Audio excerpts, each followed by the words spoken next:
কথা প্রেমিক ভক্তবৃন্দ, মহতজন, সুদীজন, মান্যজন, শ্রদ্ধাশীলা, ধর্মশীলা, দেবী মূর্তি কল্যাণিয়া, ভাগবতী মাতৃগণ, সকল ভক্তচরণে দিন অতি দিনের সশ্রদ্ধ দণ্ডবত প্রণতি।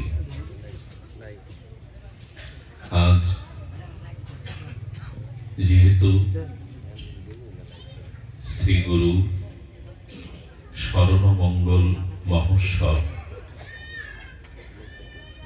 এজন্য আমরা সিন্ধু থেকে বিন্দু শ্রী শিল গুরুপাদ পদ্মের কিঞ্চিত মহিমা শ্রবণ কীর্তনে আমরা ভূমিকাতে আলোচ্য বিষয় হিসাবে এটি আনব শ্রী গুরুদেবের স্বরূপ নিরূপণ প্রসঙ্গে। শ্রী গুরুদেবের স্বরূপ নিরূপণ প্রসঙ্গে সেক্ষেত্রে স্বয়ং ভগবান বলছেন আচার্যং মাং বিজানিয়াত। ভগবান বললেন আমি আচার্য রূপে শ্রী গুরু রূপে অবতীর্ণ হই, আমি স্বয়ং অবতীর্ণ হই। শ্রী গুরুদেবের স্বরূপ কিরূপ? আচার্যং মাং বিজানিয়াত। স্বয়ং জগৎগুরু অখণ্ড পরতত্ত্ব ভগবান বলছেন আমি আচার্য রূপে শ্রী গুরু রূপে জগতে অবতীর্ণ হই। বিজানিয়াত অবমান্নাতে কহিশ্চিত। এজন্য ন মত্ত বুদ্ধা সোয়াতে, শ্রী গুরুতে যেন মনুষ্য ভাব, স্থূল ভাব না আসে, এই জন্য সতর্ক করছেন বন্দে মই সাবধান মতে। শ্রী গুরুপাদ পদ্ম যিনি ভব সংসার পারের একমাত্র কারণ, যিনি হৃদয়ের জন্ম জন্মান্তরীণ অজ্ঞান তিমিরের ভাষ্য স্বরূপ, যিনি আমাদের মধ্যে কুলকুণ্ডলিনী শক্তির জাগরণ ঘটান, যিনি দিব্য জ্ঞানের দ্বারা অপরোক্ষ অনুভূতির দ্বারা আমার চিত্তে দিব্য জ্ঞানের উদয় ঘটান, যিনি আমাকে আমার অজ্ঞানা থেকে দুর্বৃত করে ভজন মন্দিরের দুয়ারে ভগবত সেবার চরণে সমর্পণ করেন, যিনি ভবরোগের একমাত্র মহা ঔষধি স্বরূপ, সেই শ্রী গুরু তত্ত্বে যেন কখনো মনুষ্য বুদ্ধি না আসে। ন মত্ত বুদ্ধা সুয়াতে, মত্ত বুদ্ধি অর্থাৎ শ্রী গুরু তত্ত্বে যেন মনুষ্য বুদ্ধি, রক্ত মাংসের বুদ্ধি না আসে। সর্বদেবময় গুরু, আমাদের বৈদিক সনাতন ধর্মে গুরুপাদের উপরে, গুরু তত্ত্বের উপরেই আমাদের এই বৈদিক সনাতন আদর্শ প্রতিষ্ঠিত। এই জন্য বলছেন গুরু কৃষ্ণ রূপন শাস্ত্রের প্রমাণে। শব্দগুলোর দিকে ধ্যান করুন। বলছেন গুরু কৃষ্ণ রূপন শাস্ত্রের প্রমাণে। কার্যাকার্য ব্যবস্থা বিচার করবে শাস্ত্র, মধ্যস্থ শ্রী ভাগবত পুরাণ। কোন বিষয় বস্তু তত্ত্ব মীমাংসা করতে গেলে বিচারক প্রয়োজন। বিবেচ্য বিচারের দ্বারাই তত্ত্বকে, বস্তুকে, শ্রেষ্ঠকে প্রতিষ্ঠিত করা হয়। মন গড়া নিজের সকল্পিত কোন বিষয় প্রতিষ্ঠা পায় না, সিদ্ধান্ত রূপে পরিগণিত হয় না। আমার মনোকল্পিত আবেগের দ্বারা, অজ্ঞানতার দ্বারা একটা সিদ্ধান্ত স্থাপন করলাম, সেটি হবে না, শাস্ত্রের অনুমোদিত হতে হবে। এই জন্য বলেন গুরু কৃষ্ণ রূপ হন, কৃষ্ণই শ্রী গুরু রূপ হন শাস্ত্রের প্রমাণে। কার্যাকার্য ব্যবস্থিত হি, নিশ্চয়ত্ব কার্যকার্যের ব্যবস্থা সিদ্ধান্ত নিরূপণ করবে শাস্ত্র। গুরুরূপে কৃষ্ণ কৃপা করেন ভক্তগণে। কৃপা স্বয়ং ভগবান সরাসরি করতে পারে না, অনন্ত কোটি জীব তাঁরই অংশ, চেতন অমল সহজ সুখরাশি। ভগবানের অংশ জীব, তো তিনি অংশী, আমরা অংশ। তিনি পরম পিতা, আমরা তার সন্তান, আমরা অমৃতের পুত্র। করুণাটা স্বয়ং ভগবান সরাসরি না করে গুরু রূপে কৃপা করবেন কেন? আচ্ছা, গুরু কৃষ্ণ যদি অভিন্ন এক হয়, আমরা দুইজনকে আনছি কেন? বোঝা যায় কথা। ভগবান এক মেব অদ্বিতীয়, ভগবান এক, দুই না। এখানে যে গুরু আর কৃষ্ণ দুইজন হচ্ছে, এক মুখে বলছো গুরু কৃষ্ণ এক, তাহলে দুজনকে কেন প্রতিষ্ঠা করবো আমরা? দুই হয়ে যাচ্ছে না? একদিকে বলছি গুরু কৃষ্ণ অভেদ আত্মা, একই। তো একই যদি হয়, তো দুজনকেই কেন সামনে আনছি, গুরু এবং কৃষ্ণকে?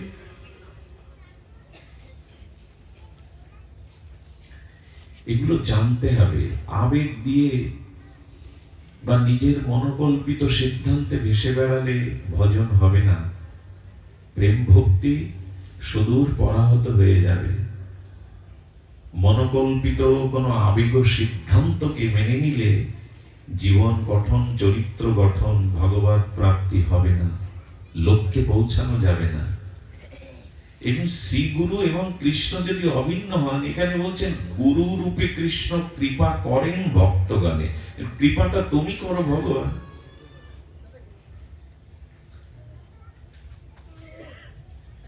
তো শ্রী গুরুদেব সেই অখণ্ড পরম প্রেমময় শ্রী ভগবান গুরু রূপে কৃপা করতে আসেন। তার কারণ হলো এই,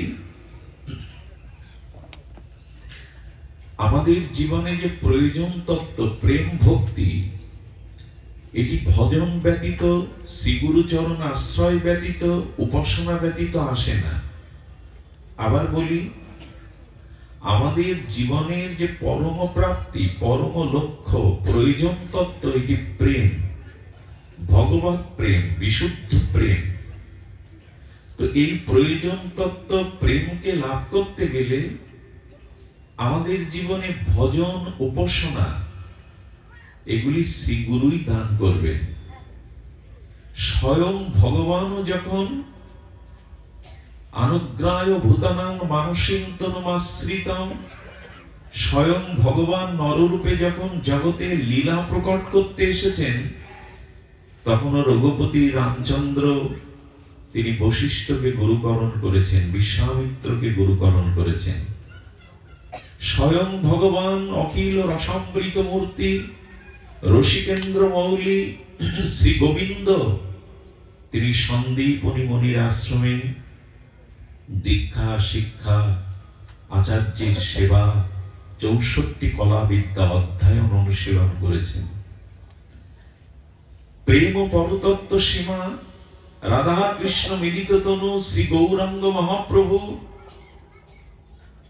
তিনিও ঈশ্বর পরিপাক পদ্মের চরণাশ্রয় করে গয়া থেকে এসে ফিরে প্রেমময় হয়ে গেলেন, ভাবময় হয়ে গেলেন। স্বয়ং ভগবান কেন গুরুকরণ করবে? এই জন্য আমি নিজে আচরণ শিক্ষা না করলে জীব শিক্ষা পাবে না। শ্রী গুরু চরণ আশ্রয় ভগবান, স্বয়ং ভগবান নিজে আশ্রয় করেছেন। এই জন্য শ্রী গুরুদেব আমাকে ভজন সম্পদ দান করবেন। কেউ কেউ ভগবত দর্শনের জন্য বড় ব্যাকুল হয়ে যায়, আমরা ভগবান প্রাপ্তি যেন জীবনের মূল লক্ষ্য হয়ে যায় আমাদের। কিন্তু ভগবানকে পাওয়া, তার থেকে পরম্পরা বিশুদ্ধ শ্রী গুরুদেব চরণাশ্রয় পূর্বক শ্রী গুরু প্রদত্ত যে ভজন পাওয়া, ভগবানের পাওয়ার থেকে বড় পাওয়া। ভগবান প্রাপ্তির থেকে শুদ্ধ পরম্পরা ধারায় শ্রীগুরু পাদপদ্ম আশ্রয় পূর্বক শ্রীগুরুদেব যে নাম দেন, ভজন দেন, উপাসনা দেন, এই বিশুদ্ধ ভজন পাওয়াটা ভগবান পাওয়ার থেকে শ্রেয়। আপনি ভগবান পেলেন, ভজন পেলেন না, ভগবান পেয়েও আস্বাদন করতে পারবেন না। অভক্তের কাছেও তো ভগবান গেছেন। দুর্যোধন, কংস, রাবণ, কিছু হয়নি। ভজন যদি না থাকে, শ্রী গুরু করুণা যদি না থাকে, হৃদয়ে যদি শ্রী ভগবানের আস্বাদনের জন্য ব্যাকুলতা, উৎকণ্ঠা, প্রীতি ধর্ম না থাকে, এইগুলো দেবে তো শ্রী গুরুদেব। আমি অন্ধ ছিলাম, তবে বাইরের চক্ষুই দৃষ্টিহীন নয়। ভগবান কিরূপ, তার নাম, তার ধাম, তার মহিমা কিরূপ, গুরু তত্ত্ব, সাধু তত্ত্ব, বৈষ্ণব তত্ত্ব, তুলসী তত্ত্ব, প্রসাদ তত্ত্ব, ধাম তত্ত্ব, গঙ্গা তত্ত্ব, এগুলি কি জানতাম আমি? কাকে বলে যুগল ভজন, কাকে বলে হরিনাম মহিমা তত্ত্ব, কাকে বলে তুলসী ভক্তিরানী তত্ত্ব, কাকে ভাগবত তত্ত্ব বলে, বৈষ্ণব তত্ত্ব বলে, এগুলিতে আমি অজ্ঞান ছিলাম, অন্ধ ছিলাম। যিনি কৃপাপূর্বক অহিত করুণার দ্বারা আমাকে চরণ আশ্রয় দিয়ে আমার জ্ঞানচক্ষু উন্মিলন করে যুগল সেবাকে জানিয়ে দিলেন, বৃন্দাজি তত্ত্বকে জানিয়ে দিলেন, ভাগবত তত্ত্বকে জানিয়ে দিলেন, বৈষ্ণব তত্ত্বকে জানিয়ে দিলেন, যিনি আমার প্রেম ভক্তির পথে হাতে ধরে যুগল প্রেম মন্দিরের দুয়ারে পৌঁছে দিলেন, ভগবত চরণে সমর্পিত করলেন, সেই শ্রী গুরু পাদ পদ্ম আমাদের জ্ঞান দৃষ্টি প্রদাতা। এই জন্য শ্রী গুরু ব্যতীত কারো অন্ধত্ব, অজ্ঞানতা ঘুচবে না। এই জন্য শ্রী গুরু মহিমা শাস্ত্রে বারবার বলেছে, এখানে যেন শিথিলতা না আসে, এখানে যেন শিথিলতা না আসে। স্বয়ং ভগবান গুরুরূপে কৃপা কেন করবেন? করবেন এই জন্য আমরা এই মায়াময় সংসার মরুকান্তরে রোগ, শোক, আদি ব্যাধি, জন্ম মৃত্যু, ত্রিতাপ-দগ্ধিত যন্ত্রণার পথচারী, শব্দগুলো ধ্যান দিন।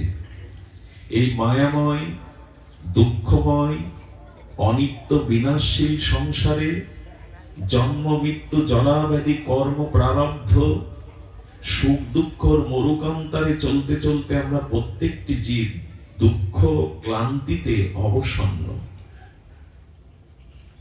আমরা প্রতিটি জীব মায়ায় আক্রান্ত। মোহ মায়া, কামনা বাসনা আমাদেরকে শুদ্ধ জ্ঞান, শুদ্ধ ভক্তি, শুদ্ধ কর্মের পথে একটি পাও অগ্রসর হতে দেয় না। সংসার মরুকান্তরে তিতাব দগ্ধিত যন্ত্রণায় কাতর আমরা। তো এইরূপ জীবকে, এইরূপ জীবের যে ক্রন্দন, আর্তি, বিষাদ, দুঃখ, যন্ত্রণা, এগুলি কাকে জানাবে? খুব ধ্যান দিন। আমাদের যে দুঃখ, জরা ব্যাধি, যন্ত্রণা, ত্রিতাপ যন্ত্রণা, এটি জীব কাকে জানাবে? বলে কেন ভগবানকে জানাবে। তিনি করুণা ঘন, প্রেম ঘন, তিনি ভক্তবৎসল, তিনি করুণার আধার, আশ্রয়। দেখুন, এই পৃথিবী অষ্টধা প্রকৃতি। এই অষ্টধা প্রকৃতির ঊর্ধ্বে চিন্ময় স্বরূপ লোকে ভগবান আছেন, চিন্ময় লোকে। এই পৃথিবীর কোন জীবের ক্রন্দন, কোন জীবের দুঃখ ব্যথার কান্না ভগবানের কাছে পৌঁছায় না। বায়ুমণ্ডলের উপরে কোন শব্দ বিনিময় হয় না। বায়ুর একটা স্তর আছে না, অষ্টধা প্রকৃতি, ওর উপরে গেলে আপনার শব্দ অন্যজন শুনতে পাবে না। এই জন্য মহাকাশে যখন যায়, চন্দ্র অভিযানে যায়, তখন বিজ্ঞানীরা যন্ত্রের দ্বারা কথা বলে। বায়ুমণ্ডলের ঊর্ধ্বে উঠলে ওইখানে কোনো শব্দ পৌঁছায় না। তো অষ্টধা প্রকৃতির পরপরে নিত্য স্বরূপ ধামে ভগবান বিরাজিত। এখানে কোন জীবের ক্রন্দন, কোন ব্যথা, কোন যন্ত্রণার আত্মি ভগবানের কাছে পৌঁছায় না, তো তিনি আপনাকে কি কৃপা করবেন? কথাটা পরিষ্কার হওয়া দরকার। আমাদের কোন ব্যথা বেদনার আত্মি যন্ত্রণা হাহাকার ভগবানের কাছে, কারণ ভগবান মায়া মুক্ত। আমরা যে ক্রন্দন করি, আমরা যে হাই হাই করি, এটা মায়ার দ্বারা। যে মানুষের আত্মজ্ঞান হয়েছে, আত্মস্মৃতি হয়েছে, কৃষ্ণ বলছেন জীবিত বা মৃত তিনি কারো জন্য শোক করেন না। কারণ আত্মা অবিনেশ্বর, শাশ্বত, চিন্ময়, চিরন্তন, তার মৃত্যু নেই। আবার কমিয়ে দিলে কেন? আত্মার আগে যেভাবে ছিল এটা দিয়ে দাও। আত্মার চিরন্তনত্ব, অবিনশ্বর, শাশ্বত, চিন্ময়, অজর, অমর, সনাতন। এই জন্য বলছে যার আত্মতত্ত্ব উপলব্ধি হয়েছে, আত্মস্মৃতি, আত্মজ্ঞান হয়েছে, তিনি মৃত বা জীবিত কারো জন্য শোক করেন না। তো তার শোক কোথায়? আত্মাতে আমাদের শোক নাই।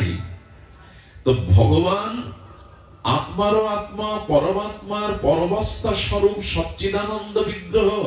সেখানে মায়ার কোন ক্রন্দন ভগবানের কাছে, আমাদের দুঃখ যন্ত্রণার ক্রন্দন তার কাছে যায় না। কিন্তু মানুষ দুঃখ জানাবে কোথায়? নিজের ব্যথা বেদনা হাহাকার কাকে জানাবে? দরদি তিনি ছাড়া তো নাই, ব্যথার ব্যথি তিনি ছাড়া তো নাই। এই জন্য ভগবান চিন্তা করলেন আমি কৃষ্ণ রূপে, রাম রূপে, গৌরাঙ্গ রূপে জগতে সবসময় অবতীর্ণ হতে। ব্রহ্মার একদিনে গোবিন্দ একবার আসে, ব্রহ্মার একদিনে দেহ একবার। ভগবান স্বয়ং ভগবান, এতে চাংশ কলাপুংস কৃষ্ণস্ত ভগবান স্বয়ং। এই পূর্ণ ব্রহ্ম শাশ্বত ভগবান ব্রহ্মার একদিনে আসে সবসময়। ব্রহ্মার একদিনটা কতদিন? সত্য, ত্রেতা, দাপার, কলি, এই 4 যুগ মিলে হয় এক দিব্য যুগ। এরকম 71 দিব্য যুগে এক মন্বন্তর, আর এরকম 14 মন্বন্তরে ব্রহ্মার এক অহ, দিন রাত্রি না। 4000 যুগে ব্রহ্মার একদিন। সেই 4000 যুগে স্বয়ং ভগবান একবার আসে। আমাদের দুঃখ ব্যথা যন্ত্রণা তার কাছে পৌঁছায় না। তিনি এত ব্রহ্মার একদিনে আসেন, কাকে জানাবো ব্যথা? কার চরণে সমর্পণ করব? এই জন্য ভগবান জীবকে করুণা করবার জন্য স্বয়ং ভগবান গুরু রূপে আমাদের ধরাধামে অবতীর্ণ হন, আমাদের কৃপা করবার জন্য। মহিমায় গুরু কৃষ্ণ এক, সব ক্ষেত্রে এক নয়, সব ক্ষেত্রে এক নয়। এখানে দিন দ্রুত দিন, এগুলো আগে এনে রাখতে। মহিমায় গুরু কৃষ্ণ। আচ্ছা, আমার দীক্ষাদাতা শ্রী গুরুদেব, সে কি ব্রহ্মা? সে কি বিষ্ণু? সে কি মহেশ্বর? প্রণাম মন্ত্রে তো তাই বলছি, গুরু ব্রহ্মা, গুরু বিষ্ণু, গুরুদেব বলছি তো। তা আমার শ্রী গুরুদেব পৃথিবী সৃষ্টি করতে পারে তো? আপনার আমার যে আপনার আমার গুরু না, গুরু তত্ত্ব এক, সব গুরুই এক, গুরু তত্ত্বে ভেদ নাই। তো এখানে কি বলা হলো যে স্বয়ং ভগবান গুরু রূপে অবতীর্ণ হন। আমরা গুরু ব্রহ্মা বলছি, গুরু বিষ্ণু বলছি, গুরু মহেশ্বর বলছি, কিন্তু আমার গুরুদেব তো প্রলয় করতে পারে না, পৃথিবী সৃষ্টি করতে পারে না। কেন বলা হয়? দেখুন, শ্রীগুরু ভগবানে একটি অংশে অভিন্ন, আরেকটি অংশে ভিন্ন। আবার বলি, শ্রীগুরু এবং স্বয়ং ভগবানে কিছু অংশে অভিন্ন, কিছু অংশে ভিন্ন। আমার শ্রীগুরু পাদ পদ্ম, যার চরণ আমি আশ্রয় করেছি, তার সাথে শ্রীকৃষ্ণের কিছু অংশে, কিছু শক্তিতে অভেদ আছে, আর কিছু শক্তিতে ভেদ আছে। অভেদ হলো করুণাতে, কৃপাতে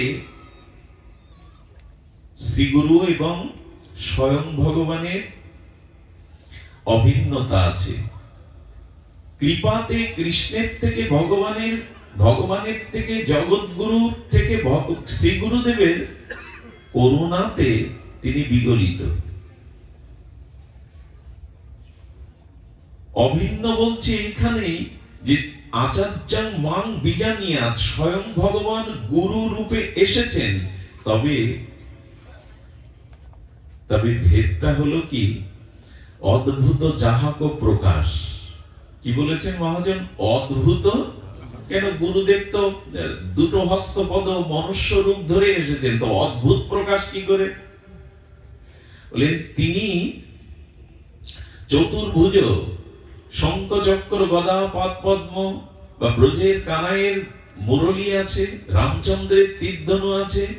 তো গুরুই যদি স্বয়ং ভগবান হবেন, তবে তিনি এই জাতীয় ঐশ্বর্য রূপকে, বংশীকে, তীরধনুকে, শঙ্খচক্র গদা পদ্মকে তিনি লুকিয়ে আমাদের মতো দ্বিভুজ হয়ে আর মানসী তনু আশ্রয় করে তিনি এই জগতে অবতীর্ণ হয়েছেন। অথচ তিনি তত্ত্বে স্বয়ং ভগবান সম।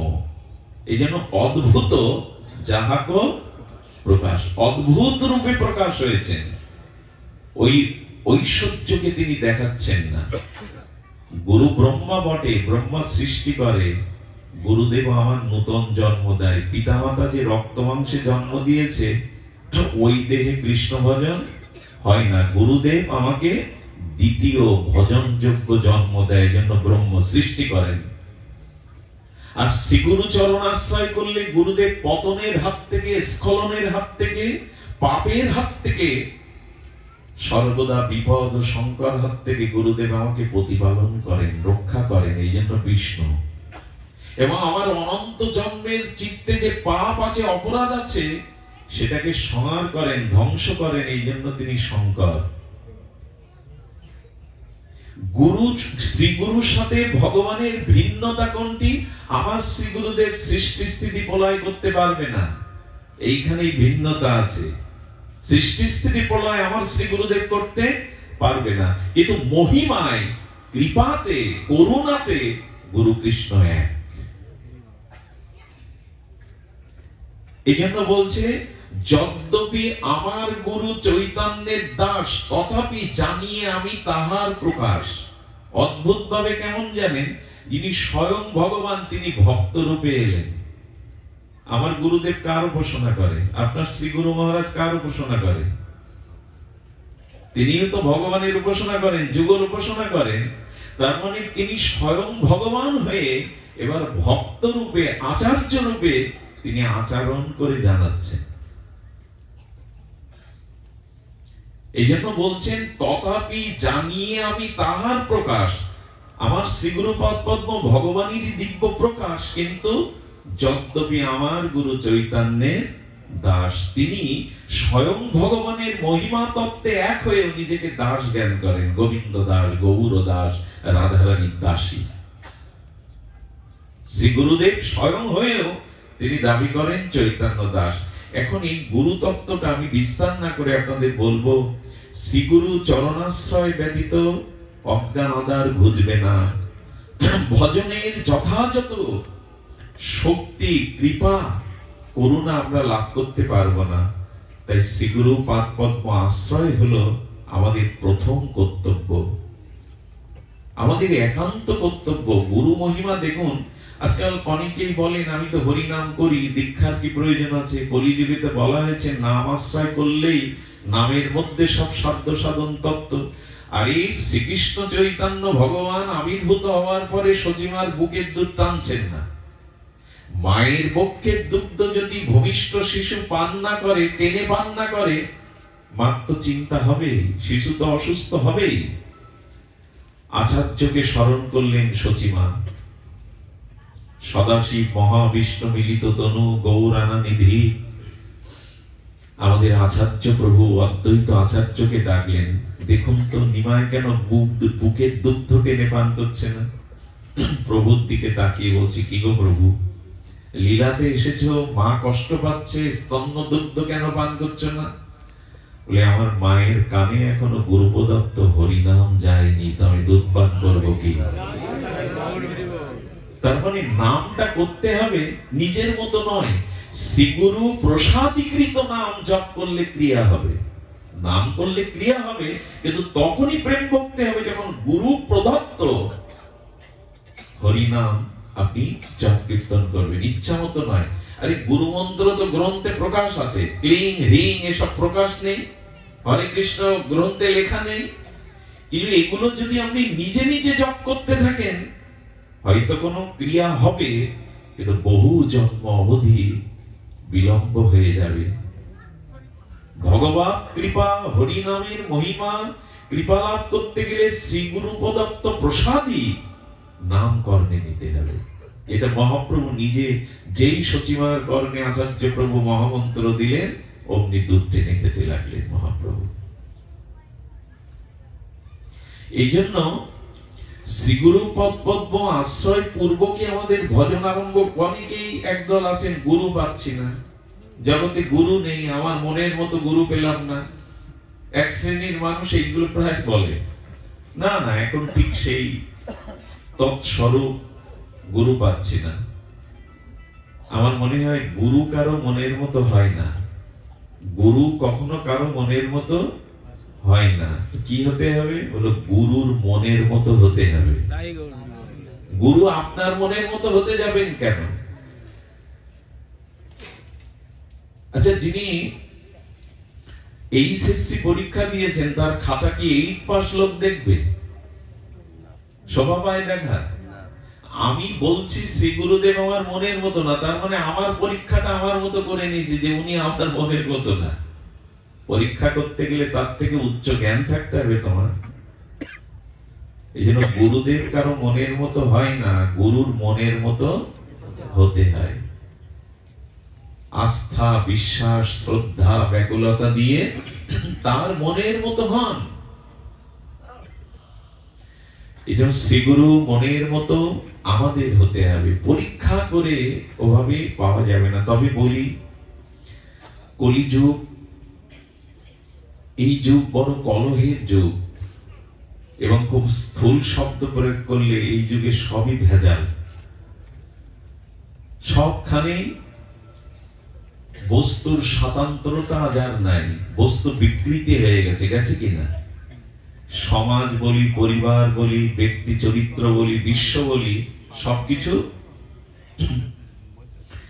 সবকিছুতেই এখন একটা মেকি, নকল এই ভাবই এসে গেছে। এই জন্য গুরু তত্ত্ব গ্রহণের পূর্বে খুব বেশি হিসাব করা উচিত।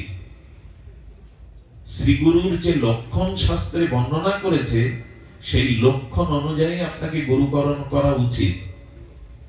কারণ বর্তমান কলিযুগ বড়, আরে কলিযুগের কি কথা বলবো, স্বয়ং ভগবান অখণ্ড পরতত্ত্ব শ্রীকৃষ্ণ যখন দ্বারকায় লীলা বিলাস করছেন, শুনুন সেই ঘটনা। ভগবান প্রকট থাকাকালীন এই ঘটছে, তাহলে এখন কি হবে? তো স্বয়ং ভগবানকে একদিন বলদেব বলছেন, কানাই, কাল পরশু ব্রজে ফিরব বলে কথা দিয়ে এলে, আশা জাগিয়ে এলে, কত বছর হয়ে গেল ব্রজে গেলে না, চলো না একটু ব্রজ দর্শনের ইচ্ছা জেগেছে, অভিলাষ জেগেছে। ভগবান না যাওয়ার কিছু কারণ আচার্যগণ নিরূপণ করেছেন, কিন্তু বলদেবকে বললেন, দাও দাদা, আপনি ব্রজে যান, ব্রজবাসীকে আনন্দ দিয়ে আসুন, আমার এখন ব্রজে যাওয়া সম্ভব নয়। চৈত্র এবং বৈশাখ এই দুটো মাসে বলদেব এসেছিলেন বৃন্দাবনে, এবং ব্রজবাসীদের তিনি আনন্দে, প্রেমানন্দে কিছুটা দান করেছিলেন, প্রেম আনন্দে ভাসিয়েছিলেন। এক গৃহকোণে বসে যমুনাকে স্মরণ করছে, যমুনা এসো, আমি অবগাহন করব। যমুনা বলদেবের কথায় কর্ণপাত করেননি। বলদেব তার হল দিয়ে আর যমুনাকে তিনি শাসন করবেন বলে যেমন হলটা নিক্ষেপ করেছেন, যমুনা তখন ভয়ে ভীত সন্ত্রস্ত হয়ে নতজানি হয়ে বলদেবের চরণে পড়েছে, প্রভু প্রভু বড় ভুল হয়ে গেছে, আমি আপনার আহ্বানে সাড়া দেয়নি, কিন্তু হল নিক্ষেপ করায় যমুনা আঁকা বাঁকা হয়ে গেছিল। এখনো যমুনা বড় বক্র আকারে। যমুনা স্তব করেছিলেন। বলদেবের মধ্যে, লক্ষণের মধ্যে দেখবেন ক্রোধ জেগে উঠত, পুরুষত্ব মাঝে মাঝে জেগে উঠত। তো বলদেবকে সকলে ভয় পেলেও কৃষ্ণকে সহসা কেউ ভয় বলদেবের মতো পেত না। বলদেব কথায় কথায় হল তুলতেন। তো সেই শ্রীকৃষ্ণ প্রকটকালীন দ্বারকায় তিনি তখন দ্বারকাধীশ ভগবান। ঠিক সেই মুহূর্তে পণ্ডরিক আর তার মিতা কাশীরাজ, এই কাশীরাজ পণ্ডরিককে বলছেন তুমি ভগবান সাজো। খুব অদ্ভুত কথা, স্বয়ং ভগবান প্রকটকালীন এরকম ঘটনা ঘটেছে। তুমি ভগবান সাজো। বলে কি করে? নকল হও, নকল ভগবান হও। চার হাত, দুটো হাত আর দুটো লাগাও মেশিন দিয়ে, যন্ত্র দিয়ে, প্রযুক্তি দিয়ে। হাতে শঙ্খচক্র গদা ধরো, গরুর তৈরি করো। এখন তো রোবট হচ্ছে, সবকিছু প্রযুক্তি দিয়ে গরুর তৈরি করো, উড়ে বেড়াবে। আর আমি পুরোহিত হয়ে জানাবো যে স্বয়ং ভগবান অবতীর্ণ হয়েছে। তো পণ্ডরিক ওই নকল দুটি হাত বাড়িয়ে নিল, চতুর্ভুজ, শঙ্খচক্র গদা পদ্মচক্র ঘুরছে। প্রযুক্তি কি না করতে পারে। আর একটি খাটের উপরে গরুর নির্মাণ করে সেই প্রযুক্তির দ্বারা উড়ে উড়ে চলেছেন। কাশীরাজ বলছেন এই দেখো স্বয়ং ভগবান কাল স্বপ্নেতে আমাকে আদেশ করেছেন, উনি বৈকুণ্ঠ হতে স্বয়ং অবতীর্ণ হবেন জগৎ কল্যাণে। এই ঘন্টা নাড়িয়ে প্রচার, এটা বিজ্ঞাপনের যুগ। বর্তমান যুগ হলো বিজ্ঞান। যে যত বিজ্ঞাপন করতে পারবে আর যে যার যত প্রচার করতে পারবে তার মহিমা তত বেশি। আর আমরাও তেমন, যেখানে বেশি প্রভাব দেখি, যেখানে বেশি ভিড় দেখি, ওইখানেই যাই। একবার আমি এক জায়গায় হরি কথা বলছি, কিছু লোক উঠে যাচ্ছে। কারণ জিজ্ঞাসা করলে বলে বাবা জল পড়া আনতে যাচ্ছে। কোথায় সেই মাঝে হয়েছিল না ধনঞ্জয়, কোথায় যেন ঝিনাইদা না কোন দিকে, ওই জল পড়া গেলে সব হাজার হাজার লোক গাড়ি নিয়ে। দেখুন এখন ভবরোগ, কাম, ক্রোধ, এই ভবব্যাধি সারার জন্য মানুষ লাইন দেয় না। যেখানে মাদুলি, জল পড়া, তাবিজ নিলে ব্যবসার উন্নতি হবে, ঘরে অমুক হবে, তমুক হবে, দেখবেন হাজার হাজার মানুষ সেখানে। বিজ্ঞাপনের যুগ, আর মানুষ সহজে সবকিছু পেতে চায়। তো কাশীরাজ ঘোষণা করেছে ওনার পিতা, আরে স্বয়ং ভগবান এই দেখো আকাশ মার্গ থেকে, অপরঞ্চ থেকে প্রপঞ্চে অবতীর্ণ হচ্ছেন। এই জয়ধ্বনি, হরিধ্বনি ধ্বনি দিয়ে একবার বিজ্ঞাপন করে মাতিয়ে তুলেছে। লোক দেখছে আকাশ থেকে পড়ছে ভগবান। গরুরের পিঠে চক্রটা ঘুরছে, এসে পড়েছে। এইভাবে তখন ভিড় জমে গেল, লোক জমে গেল। এখন যেমনটা হয়, যার প্রভাব বেশি, হাজার হাজার লোক কি এমনি যায়? আমিও যাচ্ছি তো ওই প্রভাবে। কিছু না থাকলে কি লোক এত ছুটতো? আমরা গড্ডালিকা প্রবাহের ন্যায় যেখানে এইসব সেখানেই বেশি যায়। যেখানে মূলত ভবরোগ সারবে, কাম ক্রোধ জয়ী হয়ে মনুষ্যত্ব, মানবতা, শুদ্ধ ভক্তি লাভ হবে, সে সাধুর দুয়ারে ভিড় নেই এখন। যারা ঝাড় ফু, মাদুলি, তাবিজ দিয়ে মাতিয়ে রেখেছে বিজ্ঞাপনে, তো সবাই তখন বলতে লাগলো এই তো আসল ভগবান অবতীর্ণ হয়েছেন। ভিড় জমে গেল। কাশীরাজ বলল যা কিছু বোধৌকন তা 50-50। ভগবান সাজলে আরেকটা লাভ, মহাপুরুষ সাজলে আরেকটা লাভ। এখানে বসে বসে এই সব পাওয়া যাবে। টাকা ছুঁড়ে মারবে তখন। ভালো পাঠ করতে শিখলে, ভালো সাধু হতে শিখলে টাকা গায়ে ছুঁড়ে মারবে, আপনার নিয়েও পারবেন না, ছাপিয়ে পড়ে যাবে। তো বসে থেকেই বলেন 50-50। আচ্ছা, মানুষ যখন নকল হয়, মানুষের ভিতরে যখন বেকি ভাব চলে আসে, তখন দম্ভ অভিমান আসে। কাশীরাজ বলছে দেখো একই রাজ্যে তো দুই ভগবান মেনে নেবে না কেউ। ওদিকে দ্বারকাধীশ কৃষ্ণ আছে, এদিকে তুমি, এখন দুই ভগবানের একজন থাকতে হবে। তার কারণ একই মুখ্যমন্ত্রী বলি, নগর পিতা বলি, এরা দুইজন হবে না, একজনেই হতে হবে। উপপ্রধানমন্ত্রী পদ একটা আছে, কিন্তু প্রধানমন্ত্রীর পদ দুইজন হবে না, হতে পারে না, এক সিংহাসনে দুইজন বসতে পারে না।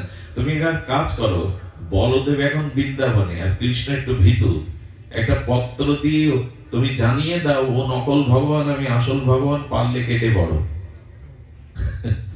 অভিমান আসলে কি হয় দেখুন, এই যুগে এই নকলেরই যুগ, নকল ভগবান নকল আচার্যে ভরে গেছে জগৎ।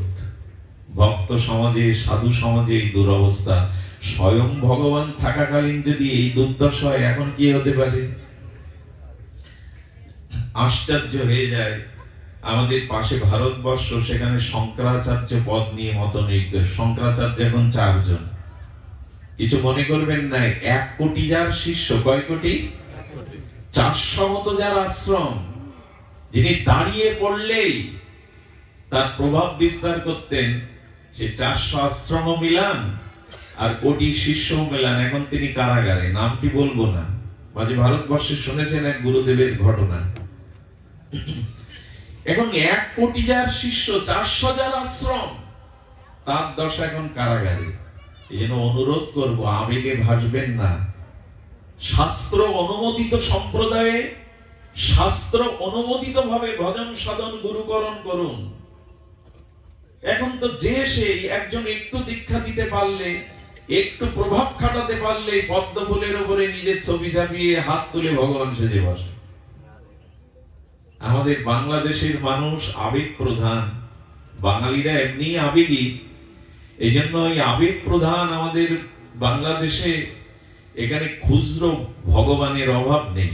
খুচরো গুরু এবং খুচরো ভগবানের কথাটি হয়তো আপনাদের একটু অন্য ভাষায় বললাম। খুচরো ভগবান যে সেই নিজেকে ভগবান বলে দাবি করে। একটু জ্বর সারালে সন্তান ইনাকে একটু সন্তান যদি আশীর্বাদে সন্তান সম্ভব হয়, তিনি ভগবান সেজে বসেন। পদ্ম ফুলের উপরে নিজের ছবি দিয়ে হাত তুলে, হাতে পাখা, অমুক তমুক পদ্ম ফুল ভগবান। এরকম না, ভগবান 10টা 5টা হতে পারে না। এই জন্য ভগবানকে পত্র লিখেছে। উদ্ধব মহাশয়কে বলছেন, দ্বারকাধীশ পত্রটা পড়ুন তো। বলে পত্রে কি লেখা আছে? উদ্ধব হাসছে, বললে লিখেছে, ভগবান এক রাজ্যে 2 জন না, আমি আদি ভগবান, আমি আসল ভগবান, পারলে তুমি দ্বারকা ছেড়ে পালাও। কাশীরাজ বলেছে, কৃষ্ণ তো একটু ভীতু, ভয় দেখালেই ও কেটে পড়বে, যুদ্ধ টুদ্ধ করা লাগবে না। বলে আসল ভগবান আমি, এখন তুমি নকল ভগবান। এই নকল ভগবান এই পথ থেকে অপসারিত হয়ে তুমি পালিয়ে যাও। আমি আসল ভগবান লিখছি বাসুদেব। স্বয়ং ভগবানের কাছে এসব পত্র গেছে। তাহলে এখন আর স্বয়ং ভগবানকে তাহলে কি হতে পারে, কি পত্র পাঠাতে পারে? শুধু ভক্তগণ, ভগবান পড়ে হাসলেন, উদ্ধব মহারাজ হাসলেন। পত্র বাহককে বললেন, তোমার ভগবানকে বলো আমি পালাবো না, আমি কাল তার কাছে যাব। যেই গিয়ে বলেছেন যে আপনার কাছে উনি কাল আসবেন, সেই ভয় শুরু হয়েছে। কারণ দুর্বল চিরকালই ভীতু। ন্যায় সত্য যার মধ্যে নেই, তার তো ভীতি থাকবেই। কাশীরাজকে বলছেন, চিঠি লিখতে বললে হুমকি দিলে চলে যাবে, এখন তো উল্টে আমাকেই হুমকি দিচ্ছে আসবে। আরে ভগবান হতে গেলে একটু অর্ধেক যুদ্ধ বিগ্রহ তো করতেই হবে, বীরত্ব তো দেখাতেই হবে। আকাশে উঠবে 4 হাত নিয়ে, সুদর্শন নিয়ে, যুদ্ধ তো একটু করতেই হবে। আকাশে উঠলেন, ভগবান সুদর্শন দিয়ে তাকে বধ করলেন। জগতে জানালেন, এরকম ঘটনা তোমাদের বেলাও ঘটতে পারে, সমাজে ঘটতে পারে। এটা ভাগবতেরই ঘটনা, আমি মন করা গল্প শোনাচ্ছি না আপনাদের। স্বয়ং ভগবান থাকাকালীন যদি এই রূপ দশা হয়, এখন কি হতে পারে বর্তমানে?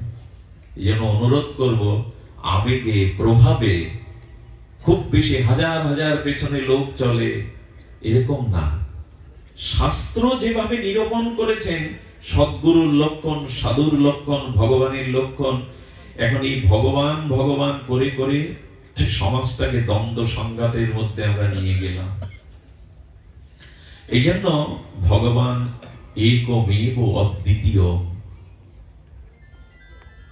শুধু ভক্তগণ, এই জন্য বর্তমান সময়ে আমাদের উচিত হবে শুদ্ধ শাস্ত্র নিরূপণে শ্রীগুরু চরণ আশ্রয় করা, পরম্পরা আশ্রয় করা। তার ছোট্ট একটা মন্ত্র দিয়ে আমরা জানবো যে গুরুদেব তার লক্ষণ কি, একটু ধ্যান দিবেন। এরপরে আমরা যার উদ্দেশ্যে আজকের এই ভাগবতীয় কথা, তার কিঞ্চিত জীবন চরিতমালা, আমি জানতাম না এটা বিজয় কৃষ্ণ গোস্বামী কুঞ্জ। এমন নিদ্রাজয়ী মহাপুরুষের এমনি একটি সুন্দর কুঞ্জ দেখেই মনটা ভরে গেছে। আমরা যৎকিঞ্চিত একটু আস্বাদনী ব্রত হব। তিনি এসেছিলেন নিদ্রাজয়ী একজন মহাপুরুষ, ভগবত দর্শনকারী পুরুষ। তার চরিত্রায়নে রূপায়নে আমরা কিঞ্চিত সিন্ধু অমৃত থেকে বিন্দু আস্বাদন করব। তার পূর্বে বলি, সদ্গুরুর কিছু লক্ষণ এবং পরম্পরা ধারায় দীক্ষা নিন। যাকে তাকে ভগবান, যাকে তাকে শ্রীগুরু পাদপদ্মে বরণ করে জীবনে কিন্তু মূল লক্ষ্যে কেন্দ্রে পৌঁছানো যাবে না। আগেই বলেছি, বর্তমান সবকিছুই যেন একটা ঘোলাটে অবস্থার মধ্যে চলছে। দেখুন, সদ্গুরুদেবের লক্ষণে প্রথমেই যেটি বলেছেন বিশ্বনাথ চক্রবর্তী পাদ, সাক্ষাৎ রিক্তেন সমস্ত শাস্ত্রই তথা ভাবত এব সাধ্বী। কি অপূর্ব জানিয়েছেন, নিখিল শাস্ত্রে গুরুদেবের সাক্ষাৎ জ্ঞান থাকতে হবে। কে গুরুদেব?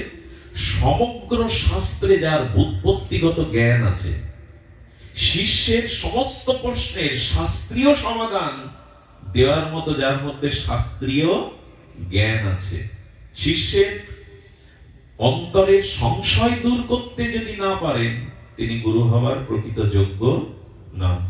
সাক্ষাৎ রিক্তেন সমস্ত শাস্ত্রই তথা, সমস্ত শাস্ত্রে তার ব্যুৎপত্তি জ্ঞান হতে হবে। এমনকি শ্রী গুরুদেবের যদি আক্ষরিক জ্ঞানও না থাকে, তবু তিনি স্বয়ং স্বরূপ জ্ঞানময় মূর্তি হয়ে সমস্ত শাস্ত্র তার মধ্যে প্রকাশ হয়ে পড়ে।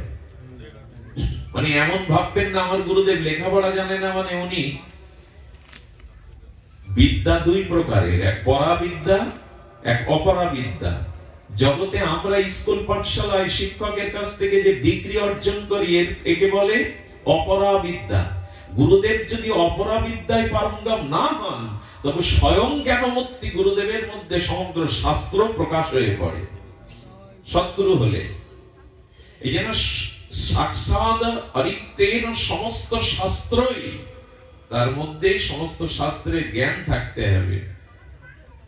এবং যিনি শ্রীকৃষ্ণের অত্যন্ত প্রিয়তম কিন্তু প্রভষ্ট প্রিয়, এবং তিনি ভগবানের অত্যন্ত প্রিয় হবেন, ভগবানের হৃদয়ের একান্ত অনুরাগতম প্রিয় হবেন। প্রিয় এবতস্য বন্দে গুরু শ্রী চরণারবিন্দে। শ্রী গুরুদেবের মহিমায় শ্রীল গুরু মহারাজ বলেছেন যে সদ্গুরুর লক্ষণ বলতে গিয়ে বলছেন, তস্মাৎ গুরু প্রবর্ততে জিজ্ঞাসু শ্রেয় উত্তমম, শব্দে পড়ে না নিষ্ণাত ব্রহ্ম পূর্ণ উপাশ্রয়ম। আচ্ছা, কেউ সমস্ত শাস্ত্র জানে, পাণ্ডিত্য আছে, প্রশ্ন করলেই তার উত্তর দিতে পারে, এটাই কিন্তু গুরুদেবের শুধু লক্ষণ না। কারণ আমার মতো অনেক দুষ্টবুদ্ধি মানুষ, তারা বিদ্যা শক্তির দ্বারা, তাদের ব্রেন স্মৃতি শক্তির দ্বারা সমস্ত শাস্ত্র অনর্গল বলতে পারে। তাতে কি সে গুরু হবে, পণ্ডিত হবে? বোঝা যায় কথা বাবা? অনেক আছে যারা সমাজে শুদ্ধ ভদ্র মানবিক নয়, কিন্তু তাদের মেধা শক্তি প্রবল। তো মেধা শক্তি দিয়ে যদি সমস্ত শাস্ত্র আপনি মুখস্থ করে বলতে পারেন, তাতে আপনি গুরুদেব নন।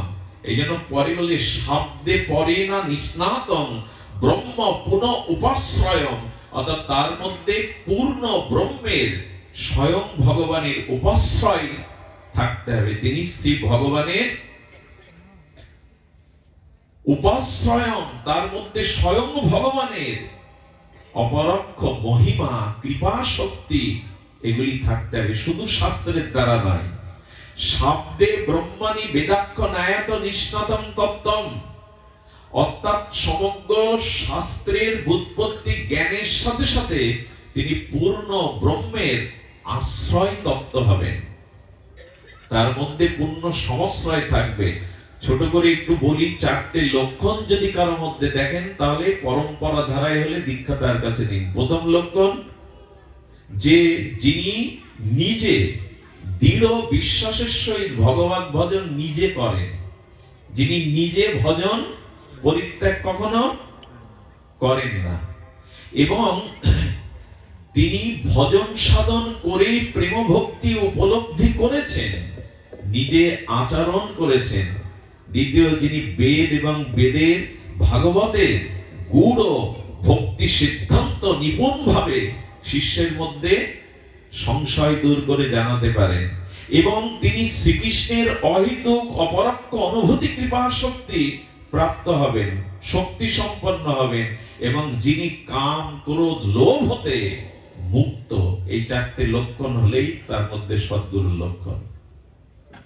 লোভ কাম কামনা হতে যিনি মুক্ত, যার কুঞ্জে আজ আমরা বসে হরিকথার ভাগ্যপ্রাপ্ত হয়েছি, উনি আশ্রমে বসে একদিন নাম করছেন, নিদ্রাজয়ী ছিলেন।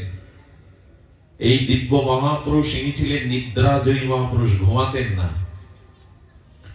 উনি আশ্রমে বসে বসে হরি নাম জপ করছেন, সাক্ষাৎ ভগবত দর্শন করেছিলেন। নাম জপ করতে করতে, ঘটনাটা বহুবার আমরা উল্লেখ করেছি, সম্মুখে দেখছেন কমলা দেবী, লক্ষ্মী দেবী। কমলা দেবী, তুমি এসেছো এখানে? কিন্তু উনি তো মহাপুরুষ, শাস্ত্রজ্ঞ মহাপুরুষ। উনি তাকিয়ে দেখছেন, এ তো লক্ষ্মী দেবী না, লক্ষ্মীর মতো অপরূপ রূপ। কারণ লক্ষ্মী দেবী হতে গেলে তার গলে প্রলম্বিত সদ্য প্রস্ফুটিত সুগন্ধময় পদ্ম ফুলের মালা থাকতে হবে, নাহলে তিনি লক্ষ্মী নন। লক্ষ্মীকে, কমলা দেবীকে চেনার উপায় হলো সদ্য প্রস্ফুটিত সুগন্ধমণ্ডিত প্রলম্বিত, অর্থাৎ জানু পর্যন্ত লম্বা পদ্ম ফুলের মালা গলায় থাকতে হবে, নাহলে তিনি লক্ষ্মী দেবী। দেখছেন পদ্মের মালা গলায় নাই। উনি ধ্যান করে জানতে পারলেন উনি লক্ষ্মী দেবী না। ওনার আশ্রমে এক শিষ্য, তিনি কামের চিন্তা করছিলেন, পর স্ত্রীর প্রতি মোহগ্রস্ত হওয়ায় পর স্ত্রীর চিন্তা করছিলেন। আর ওই যে সুন্দরী রূপ ধরে এসেছে, ও অশরীর কোন প্রেতাত্মা, যাদের আত্মাগুলো আত্মহত্যা করে, অতি পাপ করে মারা যায়, তাদের আত্মার ঊর্ধ্বগতি হয় না।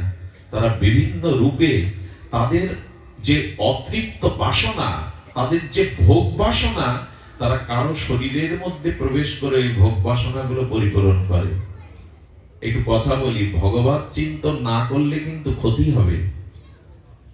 ভগবানের চিন্তন মনন হরিনাম আশ্রয় না করলে, নিত্য নিরন্তর সতের সাথে যুক্ত না থাকলে ক্ষতি কিন্তু হবে। কারণ এই আত্মহত্যাকারী, অশরীরী, অপবিত্র, অতৃপ্ত আত্মাগুলো ইথাত্তরঙ্গে ঘুরে বেড়ায়। ওরা কোথায় ঢুকতে চায় জানেন? যে ভগবত চিন্তা, সৎচিন্তা ভুলে কামনা বাসনা কুচিন্তায় রত, সর্বদা ভোগে রত, তারা নিঃশ্বাসের মধ্যে, লোমের মধ্যে দিয়ে তার শরীরে প্রবেশ করে তার অভিষ্ট ভোগ বাসনা আপনার দ্বারা করিয়ে নেয়। মানুষ মাঝে মাঝে এমন কাজ করে বসে, কিছুক্ষণ পর শান্ত হলেই বিবেকের কাছে প্রশ্ন করে, আমার দ্বারা এই কাজ হলো কি করে? আপনার দ্বারা হয়নি। ওই অসৎ চিন্তার ফল এটি, কুচিন্তার ফল এটি। আপনার মধ্যে প্রবেশ করে অশরীরী অতৃপ্ত আত্মা তার ভোগ, তার ক্রিয়া করে নিয়েছে। যেন খুব সতর্ক থাকবেন। মানুষ বাড়ি তৈরি করে ইটের উপর প্লাস্টার করে, তারপর পেন্টিং করে। কেন করে জানেন? ইটটা আগলা রাখলে নোনা ধরবে, ওতে ছত্রাক গিয়ে জন্মাবে। খালি ইট পেলে, খালি জায়গা পেলে কিন্তু ছত্রাক এসে বসবে। যখনই মন ভগবত চিন্তা, হরিনাম ছেড়ে দেবে, তখন এই অপবিত্র চিন্তাটা, অসৎ চিন্তাটা আপনার স্মৃতিতে ঢুকে যাবেই যাবে, সেই আপনাকে বিপদগামী করবে। ওই যে কামের চিন্তা করছে, ও এসেছে ওর শরীরে ঢুকবে বলে, ভেতরে ঢুকতে পারছে না। কেন জানেন? বিজয় কৃষ্ণ গোস্বামী পাদপদ্মের মতো মহাপুরুষ হরিনাম করছে বসে বসে, তার সামনে দিয়ে যাওয়ার ক্ষমতা ওর নাই। কিছুক্ষণ পর চলে গেল। এরকম মহাপুরুষ ছিলেন উনি। কিছুক্ষণ পর বিদায় নিল। এজন্য ভগবত চিন্তা কিন্তু আমাদের করতেই হবে। ক্ষতি হয়ে যাবে, হানি হয়ে যাবে, মহতি বিনষ্ট হয়ে যাবে। এই জন্য তস্মাৎ সর্বেষু কালেষু মমনুষ্যর যুদ্ধ চ।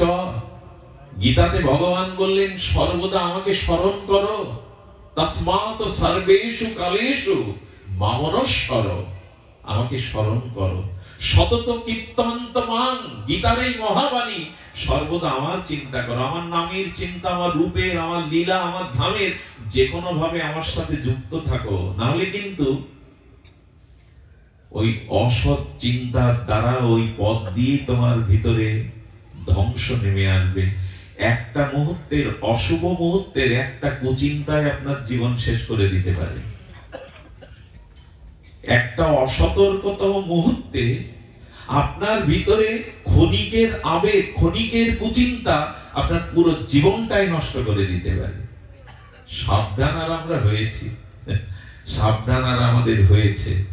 এই জন্য গুরুচরণ আশ্রয় না করলে, যদি শ্রীগুরু পাদ পদ্মে আমাদের যথাযথ নিষ্ঠা রুচি না থাকে, তাহলে কিন্তু পার পাবো না। এক শিষ্য 6 মাস ধরে জঙ্গলে তপস্যা করেছে। শুনুন গুরুদেবের কি মহিমা।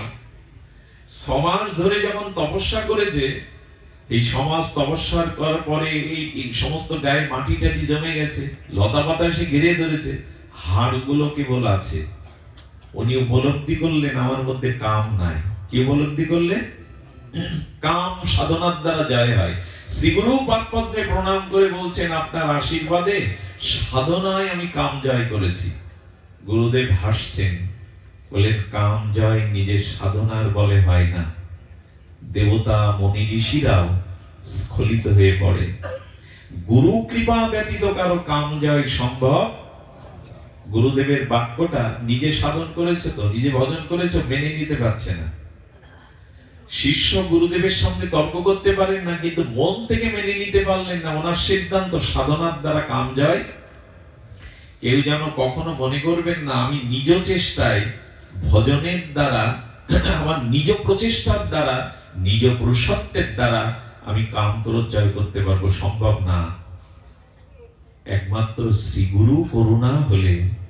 আর গুরু বলতেই সাধু গুরু বৈষ্ণব তিনে এক। সাধু গুরু বৈষ্ণব, এদের কৃপা ব্যতীত কাম জয় হবে না। শিষ্যটির মনে 3 মাস যেতে না যেতে হঠাৎ কামের উদয় হলো। গুরুদেবেরই ইচ্ছা। এমন হলো 2 দিন উপবাস করে ঘরে দৌড় দিয়ে আছে, কিন্তু কাম যাচ্ছে না। উনি কি করেছে জানেন? সহ্য না করতে পেরে কামের তাড়নায় পীড়িত, তাড়িত হয়ে পতিতালয়ে গেছেন। পতিতা সুন্দর বেশ ধরে তার সামনে যখন একটা জল ফলের থালা এনেছেন, পতিতার মুখপানে তাকাবার সাথে সাথে দেখছেন ওখানে পতিতা দাঁড়িয়ে নেই, শ্রী গুরুদেব দাঁড়িয়ে আছেন। শ্রী গুরুদেব দাঁড়িয়ে আছেন। দৌড়াতে দৌড়াতে উনি শ্রী গুরুদেবের চরণে এসে কাঁদছেন, আর চরণ ধরে বললেন, শ্রী গুরুদেব, সাধনার দ্বারা কাম জয় হয় না, হয় গুরু কৃপার দ্বারা। শ্রী গুরুদেব সর্বদা আপনার দিকে দৃষ্টি দিয়েছেন, পতন হতে দেবেন না, হাত ধরেই তিনি পার করে দেবেন। এই জন্য সর্বদা গুরু শরণ।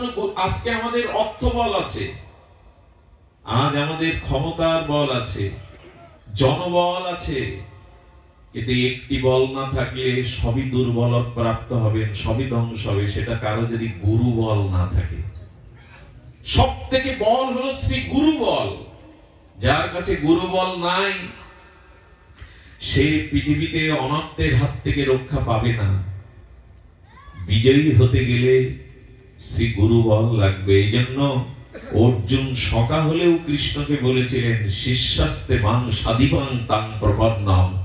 আমি এখন তোমার সখা নই, বন্ধু নই, আমি তোমার চরণে সমর্পণ করলাম, আমি তোমার শিষ্য, আমাকে আমার কর্তব্য জ্ঞান আলো দাও। শিষ্য শরণাগত না হলে কৃষ্ণ একটাও উপদেশ অর্জুনকে শুরু করেননি। গুরু চরণে যতদিন আমার সমস্ত সবকিছু সমর্পণ না করব, ততদিন শ্রী গুরুদেব আমাকে তত্ত্ব জ্ঞান দিবেন না। এই জন্য গুরুচরণ যথাযথ রূপে আশ্রয় করুন, শ্রী গুরু চরণে নিজেকে সমর্পণ করুন। এছাড়া দ্বিতীয় কোনো পথ নাই। শ্রী গুরু হাত ধরে অনর্থের হাত থেকে আমাকে রক্ষা করবেন, সর্বদা তাই করেছেন তিনি। যেমন ওই শিষ্যকে রক্ষা করলেন এই নিদ্রাজয়ী মহাপুরুষ, ভগবৎ প্রদত্ত পুরুষ। ভগবৎ দর্শন করে তিনি মাঝে মাঝে শ্রীধাম বৃন্দাবনে যেতেন। শ্রীধাম বৃন্দাবনে সিদ্ধ বিজয় কৃষ্ণ গোস্বামী তার এক বন্ধুর সাথে সাক্ষাৎ করতে যেতেন। ভাগবত জগতেও একজনের সাথে তার অভিন্নতা ছিল। তিনি গিয়ে দেখছেন বন্ধুটি মাথা পাড়লো, মানে মাটিতে শোয়ালো, ওই দেহ থেকে একটা বালিকা বেরিয়ে চলে গেল। বিজয় কৃষ্ণ গোস্বামী ধ্যানের দ্বারা জানতে পারলেন ইনি মঞ্জুরি স্বরূপের আরাধনা করেছেন সারা জীবন। ওই যে সখী মঞ্জুরি, ওই সাধনা, ওই মনশ্চরণে মনচিন্তনে নিত্য নিরন্তর তিনি নিত্য লীলার সেই রাধারানীর কিঙ্করী মঞ্জুরি ভাব সাধনা করে গেছেন। তাই এই খোলসটা সাপের মতো ছাড়লো, আর রাধারানীর কিঙ্করী রূপটা ওই দেহ প্রাপ্ত হয়ে নিত্য লীলাতে চলে গেল। রাধারানী নিত্য লীলাতে চলে গেল। বিজয় কৃষ্ণ গোস্বামীর সাথে বৃন্দাবনের একটা গতাগতি ছিল,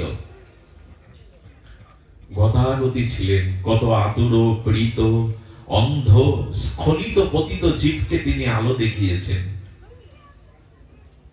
এই মহাপুরুষের দিব্য জীবনের যে আলোর বিচ্ছরণ, তাতে আমাদের মতো তাপিত পীড়িত স্খলিত কত মানুষ ভক্তি প্রেম লাভ করে প্রগতির পথে গেছেন। এনারা ছিলেন এই জগতে চিহ্নিত ভগবানের মুক্ত পুরুষ, মহাপুরুষ। জগৎ কল্যাণের জন্য ওনারা নেমে এসেছিলেন। আজ আমরা যথাযথ সম্মান শ্রদ্ধা তাদের জীবন তাদের লীলা অনুসরণ করি না। দেখুন, ভক্ত চরিত্র যতদিন না শুনবেন, শ্রী ভগবানের শুদ্ধ মহামানবদের দিব্য চরিত্রের আলোকে যতদিন নিজেকে না জাগাবেন, ততদিন প্রেম ভক্তি পথ আমরা পাবো না। ভক্ত চরিত্র শুনতে হবে, ভক্ত মহিমা আমাদের জানতে হবে, তবেই আমরা সঠিক নির্দেশনা পেয়ে নিজেকে মুক্ত করতে পারব। মহাপুরুষের কৃপা ছাড়া, মহতের কৃপা ছাড়া কোনো কিছুই সম্ভব নাই। ললিতপুর বলে ভারতবর্ষে একটি জায়গা আছে, খুব ধ্যান দিন, কথাটি খুব মার্মিক কথা। এই ললিতপুরে তখন খন্ড খন্ড রাজ্য। সেই ললিতপুরের মহারাজা একটি খন্ড প্রদেশের, খন্ড দেশের রাজ্যের রাজা তিনি। কয়েকজন রানীর মধ্যে ললিতা অপরূপ সুন্দরী, যৌবনাবতী। রাজা প্রায় ললিতার রূপে গুণে মোহে মোহিত হয়ে তার কাছেই পড়ে থাকে, তার কাছেই প্রায় পড়ে থাকে। ললিতার প্রতি রাজার যে মোহ, ললিতাও রাজার এই প্রীতি ভালোবাসা মোহে উজাড় করে দিয়েছে রাজাকে। এ তো বিধি বাম।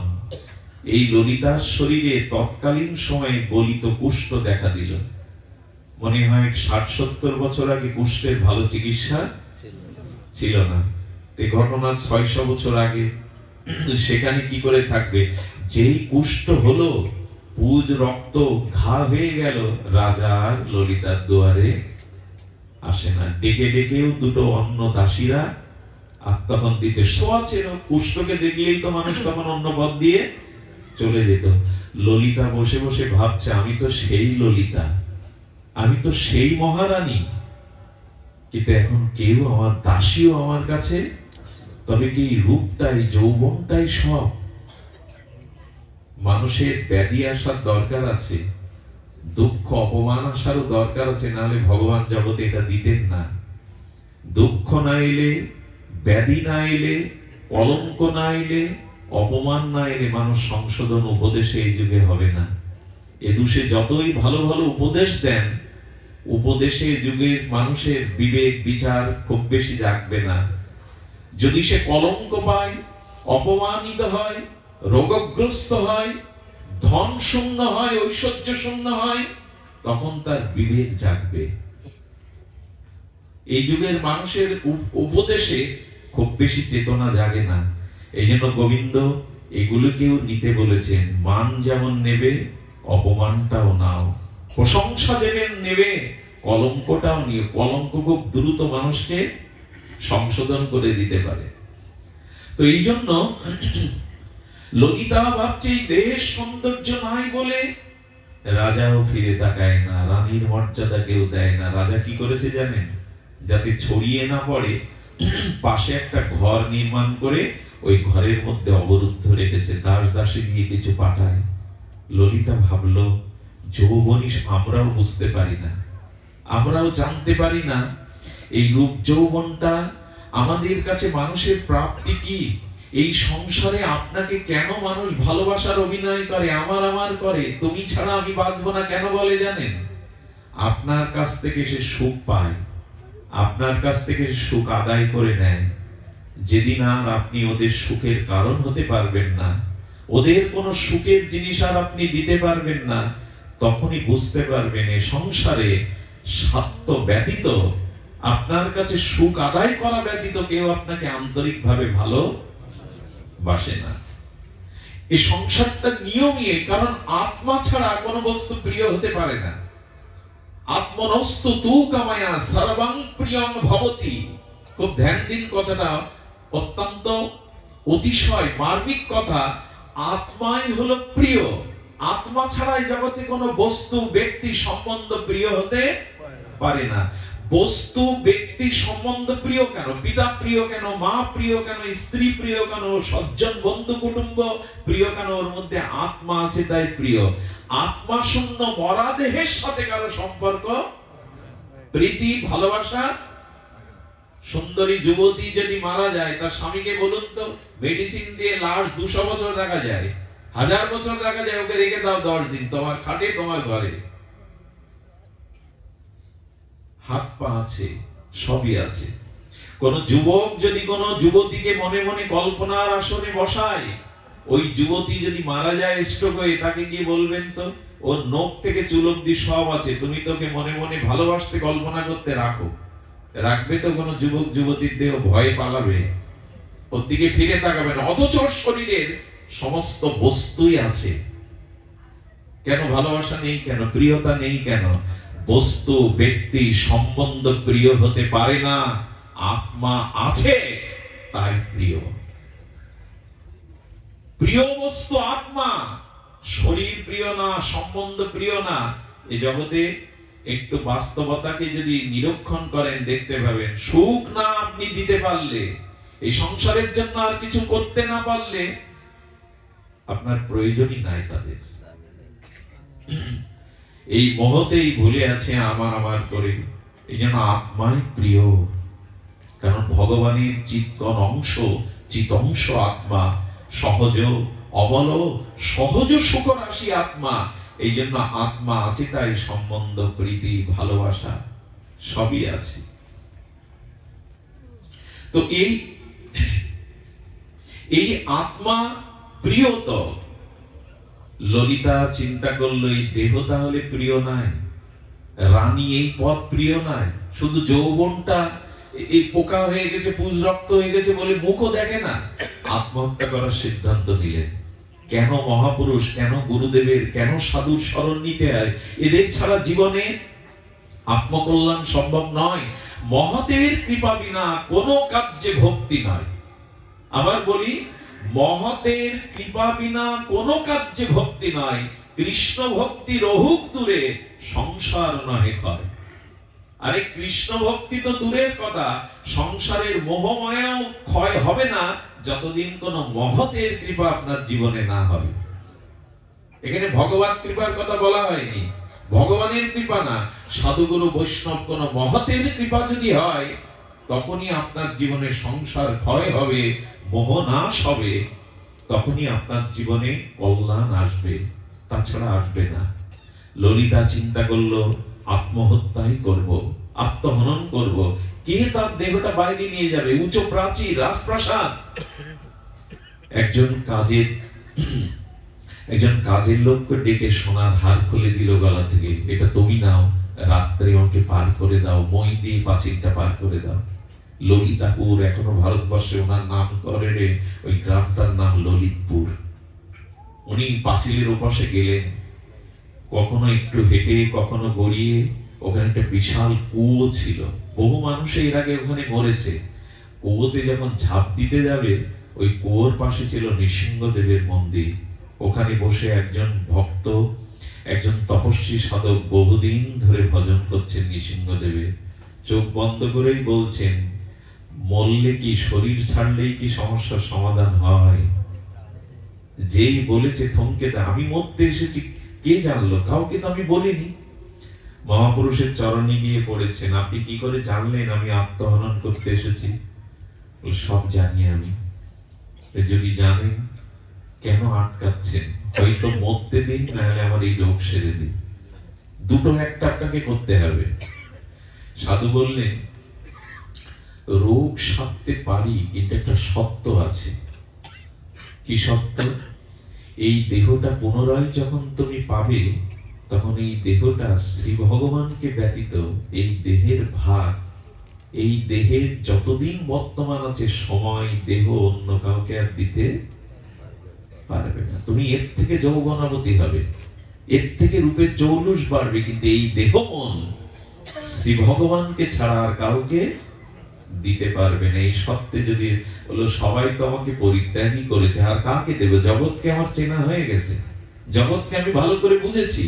কৃপা করে যদি একবার এই সুযোগ দেন, জীবন ও যৌবন সর্বস্ব আমি ভগবানের চরণে সমর্পণ করব।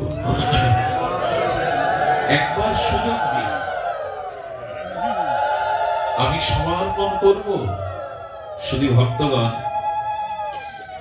উনি বললেন, কুয়োতে ঝাঁপ দিয়ে না, কুয়োর জল তুলে স্নান করো, নৃসিংহদেব কৃপা করে তোমার রোগ নিরাময় করবেন। রোগ নিরাময় হলো। এটা গল্প শোনাচ্ছি না আপনাদের, জৌলুসও বাড়লো, যৌবনাবতী হয়ে উঠলো আগের থেকে। কিন্তু ঘরে গিয়ে ভেতরে হাক লাগিয়ে একজন দাসী রেখে ওর মধ্যে স্নান পান যেটুকু করেন, রাজা শুনেছে রানী নিরাময় হয়েছে। আমি বহু চেষ্টা করেও কবিরাজ ঔষধে পারিনি, কোন অলৌকিক কৃপায় হয়েছে। রানীর রূপ জ্যোতি দূর থেকে দেখেও বারবার করজোড়ে ওই মোহ, ওই ভোগের লালসা।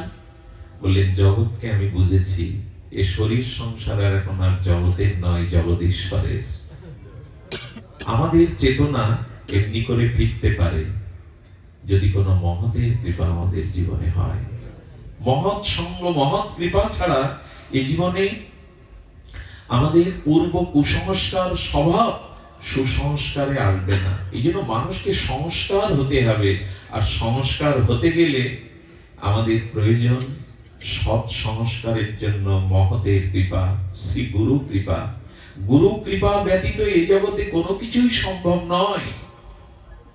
শ্রী গুরু পাদ পদ্ম আশ্রয়, শ্রী গুরু স্মরণ মনন। আমার কি মনে হয় জানেন, যোগাচার্য স্বামী প্রণবানন্দ একটা জিনিস তিনি রেখে গিয়েছিলেন, সেটা হলো গুরু পূজা। দেখুন, আমাদের গৌড়ীয় বৈষ্ণবে যে পূজা পদ্ধতি আছে, উপাসনা পদ্ধতি, ওখানে গুরু পূজা আগে করে তবে গোবিন্দের পূজা। কিন্তু গুরু পূজাটাকে বিশেষ জোর দিতে হবে। শ্রী গুরু পূজা আজকে যদি ঘরে ঘরে হতো, শ্রী গুরুর অভিষেক, শ্রী গুরুর আরাধনা, শ্রী গুরু বন্দনা, এর মধ্যে দিয়ে একটা পরিবার জেগে উঠত। আজ সবকিছু নষ্ট হতে বসেছে জানেন। আজকে সমাজ বিবর্তনে, সময়ের পরিবর্তনে আমরা এত উগ্র আধুনিক ভোগবাদী সভ্যতায় পৌঁছেছি, আমাদের সনাতন সংস্কার কৃষ্টির দিকে লক্ষ্য নেই। যে গৃহে প্রভাতে মঙ্গল আরতি হয়, যে গৃহে সন্ধ্যায় ভগবানের দিব্য আরতি হয়, যেখানে শ্রী ভগবানের গীতাদি শাস্ত্র অনুশীলন পঠন পাঠন হয়, যেখানে সাধুগুরু বৈষ্ণবের চরণ ধুলিতে স্নাত হয়, সেখানে অভিশাপ আসতে পারে না। সে বাতাবরণ, সে পরিবেশ কিছু ভিন্ন, কিন্তু এগুলি হয় কি গৃহে? সব থেকে বড় কথা অর্জুন বলেছিলেন, অধর্ম বিভবাৎ কৃষ্ণ দুষ্টাশুকুল স্ত্রীয়। খুব মন দিয়ে শুনুন কথাটি। গৃহে যদি ধর্ম অনুশীলন না থাকে, শ্রী গুরু পূজা, ভগবত উপাসনা না থাকে, তবে স্ত্রীদের মধ্যে দুষ্ট বুদ্ধি আসার সম্ভাবনা থাকে। অধর্মে বিভবাৎ কৃষ্ণ দুষ্টাশুকুল স্ত্রীয়, অর্জুনের শব্দটা গীতাতে। যে পরিবারে পুরুষরা আদর্শমুখী নয়, ধর্মমুখী নয়, সেই স্ত্রীর, সেই ঘরের সহধর্মিনী স্ত্রী বা রমণীগণ প্রায়শ দুষ্ট স্বভাবের হয়ে যায়। ভজন নেই, উপাসনা নেই, তো কি আগে যায় কাজকর্ম থাকতো, সুস্থ থাকতো। সেই মা ঠাকুরমাদের আমলের ভোর থেকে উঠে, এখন তো রিমোটের যুগ, পরিশ্রম এখন এত রোগ ব্যাধির কারণ হলো মানুষ সব রিমোটে করে বসে, কাজের লোক, মোছার লোক, রান্নার লোক সব আলাদা। বসে বসে খেলে হবে কি? রোগী তো হবে। মা ঠাকুরমারা সেই গোবরের প্রলেপ দিত, আজকে এগুলি নেই। গোবরের প্রলেপ দিত, ওই গোবরের মধ্যে এমন একটি জীবাণুনাশক ক্ষমতা আছে, ওখানে কোনো জীবাণু আসতে পারে না। আজও কোনো মাঙ্গলিক কর্মে যেখানে যজ্ঞ হবে, হোম হবে, ওখানে গোময় লেপন করতে হয়, কারণ পরিবেশটা জীবাণুমুক্ত হয়। মাটি দিয়ে, পেলেট দিয়ে ঢেকে দিতে পারলেই আমরা খুশি। আচ্ছা, মাটির ঘরে পড়ে কারো মাজা ভেঙেছে এরকম শুনেছেন? এখন তো বাথরুমে পড়েই মানুষ মারা যায়। এত প্লেট বসানো, ওইখানেই পড়ে প্রায় শুনবেন বাথরুমে পড়ে গিয়ে। তার মানে কি এগুলো বসাতে নিষেধ করছি না, কিন্তু এত উগ্র হওয়া ঠিক নয়, এত ভোগবাদে থাকা উচিত নয়। অতি ভোগ কিন্তু আমাদের কালচারটাকে নষ্ট করতে বসেছে। আজকে এই জন্য ভোরবেলা যদি মায়েরা উঠে একটু মঙ্গল আরতি দেয়, ওই ঘুমান্ত স্বামী সন্তানের কানে যদি ভগবানের দিব্য প্রভাতী ভৈরবীর আগে ওই হরিনাম যায়, তাদের দিনটায়, তাদের মনে মনে সারাদিন ওই সুরটা অনুরণন হবে। প্রভাতী সুরে কেউ যদি আমার গৌরকে জাগায়, রাই জাগো, এই যে প্রভাতী ভৈরবীর আগের হরিনাম, শুধু হরিনামও যদি কেউ করে, ওই সুরটা বাতাবরণে, ঘুমান্ত সন্তানের কানে বাতাবরণে গেলেই কল্যাণ হবে। সবকিছুই নষ্ট হতে বসেছে। শুধু ভক্তমণ্ডলী, সনাতন বৈদিক ঋষিরা যাদেরকে মা বলেছেন, তারা জগতের প্রভূত কল্যাণ সাধনে রত ছিল। যেমন গাভী মা, তুলসী মা, এরকম মা বলেছে না? গীতা মা। যেখানে মা শব্দটা ঋষিরা দিয়েছেন, মা তো প্রতিপালন করে। মার মতো সেবা কেউ জানে না। মা গড়তে জানে, মা প্রতিপালন করতে পারে, মা মেপে নিতে পারে। সেই মা গুলোকেই বাদ রেখেছি। তুলসী মার কাছে যাই, একটু পরিক্রমা করি, প্রতিদিন একটু জল দিয়ে তুলসীকে প্রণাম করি। কটা হিন্দু আজ সকাল সন্ধ্যা তুলসীকে পরিক্রমা করে, একটু জল সিঞ্চন করে প্রণাম করে? আরে একটা করে প্রসাদী তুলসী পাতা প্রতিদিন খেলে 60% ক্যান্সারের ঝুঁকি কম থাকে। খাওয়াই আমরা। তুলসীর গায়ের বাতাস লাগলে ও মা, ও ভক্তি দাত্রী, কজন মানুষ যায়। গীতার একটা শ্লোক পাঠ করতে 2 মিনিট লাগে, সে সময় মানুষের হাতে নেই, কিন্তু খবরের কাগজ পড়ার সময় আধা ঘন্টা ধরে ধরে আছে। সব কিছু নষ্ট করতে বসেছে আমরা। শান্তি নেই কেন? বাড়ি গাড়ি টাকার অভাব নেই, শান্তির অভাব। আমরা পুরাতন বৈদিক কৃষ্টিটাকেই ধ্বংস করে ফেলেছি। গাভী মা, পৃথিবী আজ মরুভূমি হয়ে যাচ্ছে, উর্বরতা কমে যাচ্ছে। এক সময় আমাদের এই উপমহাদেশে হব্য কব্য কৃষি সমস্ত কাজের কারণ ছিল গাভী। কৃষি কিসে পালন হতো? কৃষি, হাল চাষ গাভী দিয়ে। ওদের গোময় মানে ওদের গোবর আর ওদের ওই যে মূত্র, ওগুলো ধরিত্রীতে পড়ে পড়ে ধরিত্রী উর্বর হতো। আরে এখন তো বিজ্ঞানীরা গোময়, গোমূত্র দিয়ে 100টা রোগের চিকিৎসা শুরু করেছে। খাঁটি গাভীর দুগ্ধ অমৃত। কিন্তু কি হয়েছে জানেন? ওই যে সবকিছু একটা মেকি নকল হচ্ছে। এই যে ক্রস বা সংকর ঘটিয়ে যে জার্সি গরু আনা হয়েছে না, এই জার্সি গরুর দুধ সন্তানকে খাওয়ালে কোনো না কোনো দিন সে কোনো মারাত্মক ব্যাধিতে আক্রান্ত হবেই হবে। এবং শুনে রাখুন, মহিষের দুগ্ধ দিয়ে ভগবানের অভিষেক, চরণামৃত কোনো পূজা কার্য বৈদিক সনাতনে হয় না। কারণ মহিষের দুধ যতই উৎকৃষ্ট হোক, সার হোক, মহিষ হলো রজগুণ বা ক্রোধের প্রতীক। গাভীর দুধ লাগবে যদি বলেন বিল্বমঙ্গল এইসব কথা রেখে দাও, এখন খাঁটি গাভীর দুধ কোথায় পাবো? ওই দিয়ে সারতে হবে, হবে না পূজা। তবে বিদেশি জার্সি গরুর সাথে সাথে যদি ওই না পান, খাঁটি দেশি গাভীর দুগ্ধটা 2 ফোঁটা ওর মধ্যে দিয়ে তবে পূজা সারতে হবে, অভিষেক করতে হবে, নাহলে ওটা গ্রহণীয় হবে না। সব কিছুই একটা মেকি করতে বসেছে। আর তাতে ক্ষতি হয়েছে কি জানেন? অর্জুন বলেছেন, ভগবান, গৃহে যদি ধর্ম অনুশীলন না থাকে, গারস্থ আশ্রমে যদি ভগবানের উপাসনা না থাকে, ত্যাগ ব্রত উপাসনা না থাকে, তবে দুষ্টাসু কুল স্ত্রী ও কুল স্ত্রীগণ ভোগমুখী হয়ে যাবে, অলস হয়ে যাবে, অপসংস্কৃতিতে জড়িয়ে যাবে। আর তাতে কি হবে? তাতে বর্ণ সংকর রূপ সন্তানের জন্ম হবে, যাদের দ্বারা পূর্বপুরুষ উদ্ধার পিণ্ড পাবেই না, এবং যাদের দ্বারা এই বংশ 21 কুল নিম্নগামী হবে। মায়ের মধ্যে যদি তপস্যা না থাকে, শুদ্ধতা না থাকে, সাধন ভজন না থাকে, স্বামীর প্রতি অচলা ভক্তি না থাকে, লিখে দিয়েছে শাস্ত্র, ওই গর্ভের সন্তান কখনো আদর্শ চরিত্রবান সুসন্তান হবে না। এবং ওই বর্ণ সংকর জাত যে সন্তান, তাদের দ্বারা 21 কুল নরকগামী হবে, তর্পণ পিণ্ড ক্রিয়া ওটা পৌঁছাবে না। অর্জুন সতর্ক করেছিলেন, আমরা শুনিনি। কামনা বাসনার দ্বারা, দেহ ভোগের দ্বারা যেসব সন্তান জগতে আসছে, তাদেরকে মানবিক মনুষ্যত্ববোধে আদর্শ চরিত্রবান করে গড়া তোলাটা এখন সব থেকে কঠিন। আমি কয়েক প্রবচনে বলেছি, এখন বিমান তৈরি করা, জেট বিমান, যুদ্ধ বিমান তৈরি করা সহজ, সমুদ্রের তলে সাবমেরিন তৈরি করাও সহজ, অ্যাটম বোমাও সহজ। পৃথিবীর সব থেকে কঠিন এখন সন্তানদেরকে আদর্শ চরিত্রবান করে গড়ে তোলা। এর থেকে কঠিন কাজ পৃথিবীতে এখন নাই। 1980 সাল থেকে এই 2025-এ পৃথিবীর সব থেকে ক্ষতি হয়ে গেছে এই সময়ে যারা জন্ম নিয়েছে, এই প্রজন্ম। এরা বহুবিধ ডিগ্রি, শিক্ষা, প্রযুক্তি বুঝছে, কিন্তু মানবিক আদর্শিক চরিত্রবান ধর্মজ্ঞ মহাপুরুষ তৈরি হচ্ছে না। এর একটাই কারণ, সংসারে যদি ধর্ম অনুশীলন না থাকে, শ্রী ভগবানের উপাসনা না থাকে, কুল স্ত্রীগণ ভোগমুখী হয়ে যাবে, দুষ্টাসু দোষ বুদ্ধি আসবে। আর এই জাতীয় অভজনের মধ্যে, ভোগের মধ্যে যেসব সন্তান আসবে, তারা বর্ণ সংকর যুক্ত হয়ে আসবে, তাদের দ্বারা কোনো কল্যাণ। যে বংশে একজন শুদ্ধ চরিত্রবান আদর্শ ভক্ত জন্মায়, গোবিন্দ বলেছিলেন তার 21 কুলকে সে উদ্ধার করতে পারে। বিপরীতে যদি অধার্মিক চরিত্র স্খলিত কোন অধার্মিক সন্তান জন্মায়, তাহলে সে 21 কুলকে নরকে ডোবাবে, বংশটাকেই ধ্বংস করে দেবে। সতর্ক হন।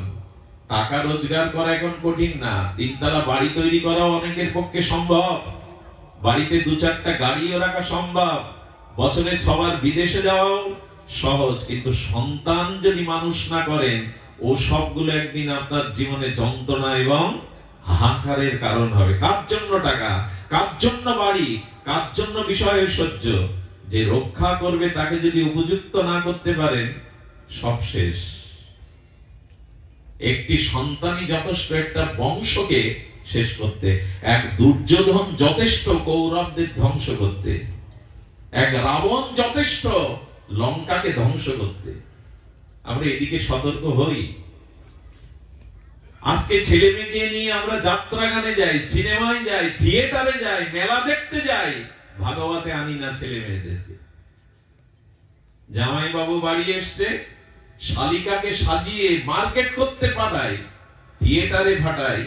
বাবা মার হাত ধরে কোন সন্তানকে আমি কম আনতে দেখেছি ভাগবত আসরে, যেখানে মানুষের চেতনা জাগে, যেখানে মানুষ মনুষ্যত্বের পথ পায়, সেখানেই আমাদের যুবক যুবতীরা নাই। হবে কি?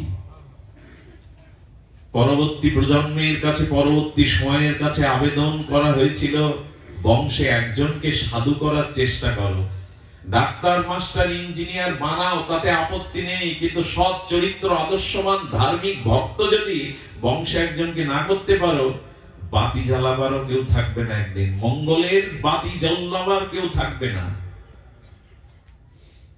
দিনের প্রদীপ সূর্য, রাতের প্রদীপ চন্দ্র, আর বংশের প্রদীপ একজন সুসন্তান ভক্ত সন্তান। সে আকুতি আমাদের আছে, সে প্রার্থনা আমাদের আছে। সন্তান কি করে পাওয়া যায় শোনো মা, সতীর গর্ভেই পতিনিষ্ঠ সতী সাধ্বী রমণীর গর্ভেই মহাপুরুষরা আসে। এই জন্য পুরুষ যদি ভগবান বা ইষ্টপানে ছোটে, আর নারী যদি স্বামী সতী সাধ্বী পনায়, তার জীবনের ব্রত হয়, ওখানেই নেমে আসে সুন্দর সুন্দর একটা ঘটনা বলি, খুব অপূর্ব লাগবে ঘটনাটা। কেন সতী মায়ের প্রয়োজন, কেন সতী নারীর আজ জগতে প্রয়োজন, শুনুন ঘটনাটি। আপনাদের মনে আছে গঙ্গা দেবী একবার এই কলিহত জীবের সমস্ত পাপ ধুয়ে আসি আমরা গঙ্গায়, মা গঙ্গায় স্নান করে পাপ রেখে আসি, গঙ্গায় ভরে গেল সেই পাপের পূর্ণতা। মা গঙ্গা ওই পাপ নিজের গর্ভে রেখে যাওয়া ওই পাপকে স্খলনের জন্য গেলেন পার্বতী, লক্ষ্মী এবং সরস্বতীর নিকটে। তিনজনকে এক জায়গায় থেকে বলছেন, মা আমাদের জীব যে গঙ্গা স্থানে পাপ রেখে যায়, এই পাপ মুক্ত করো আমাকে। নারদের ইচ্ছা কিছু আলাদা, নারদ তো বাধায়, আর উনি যেটা বাদান সেটা আমাদের মঙ্গলের জন্য। গিয়েই বসেছে, হঠাৎ নারায়ণ নারায়ণ শব্দ, দিব্য মাধব নাম উচ্চারণ করে বলছেন, মা গঙ্গা, হে ভাগীরথী গঙ্গা, মা তুমি শোনো, তুমি এখানে কেন এসেছো? আরে জগতে একজন মহাসতী আছে, দেবী অনসূয়া, তার সাথে সাক্ষাৎ করলেই, তাকে দর্শন করলেই তুমি সমস্ত পাপ থেকে মুক্ত হবে, যা রেখে এসছে জীবগণ তোমাদের স্নান করে। আচ্ছা, কোন রমণীর সামনে আর এক কোন রমণীর প্রশংসা কোনোদিন করতে যাবেন না। একটা বুদ্ধি আপনাদের জানাই, কোন নারী জাতির সামনে অন্য কোন নারীর প্রশংসা করবেন না, আপনার বিরাট ভজন হবেই। সে লক্ষ্মী দেবীর বেলাও তাই, পার্বতীর বেলাও তাই, সরস্বতীর বেলায়। নারদের প্রতি কিছুটা রেগে গেলেন, আমাদের থেকে সতী, আর তাও পৃথিবীতে দেবী অনসূয়া যখন বললেন ওনার কাছে যাও, নারদ তো এরকমকে লীলাময়, লীলা করতে ভালোবাসেন, যাও ওখানে যাও। মা গঙ্গা প্রণাম করে নেমে এলো, কিন্তু ক্রোধ তো হলো, সরস্বতীও রেগে গেল, পার্বতীও রেগে গেল। তখন বলছেন, আমাদের থেকে সতীতাও পৃথিবীতে, এই উপাধি মেনে নিতে, বিশেষ করে নারীরা খুব প্রতিহিংসা পরায়ণ হয় অপর নারীর প্রতি, এটা সত্য, ঐতিহাসিকভাবে সত্য। ওরা মেনে নিতে পারল না। মেনে নিতে না পারলে দেবী অনসূয়ার ওখানে কি করেছেন, ওরা বুদ্ধি আসছে যে ওর সতীত্বের পরীক্ষা নেওয়া প্রয়োজন, ওর সতীত্বের পরীক্ষাটা নিতেই হবে। আর তারা কি করেছেন, ওইখানে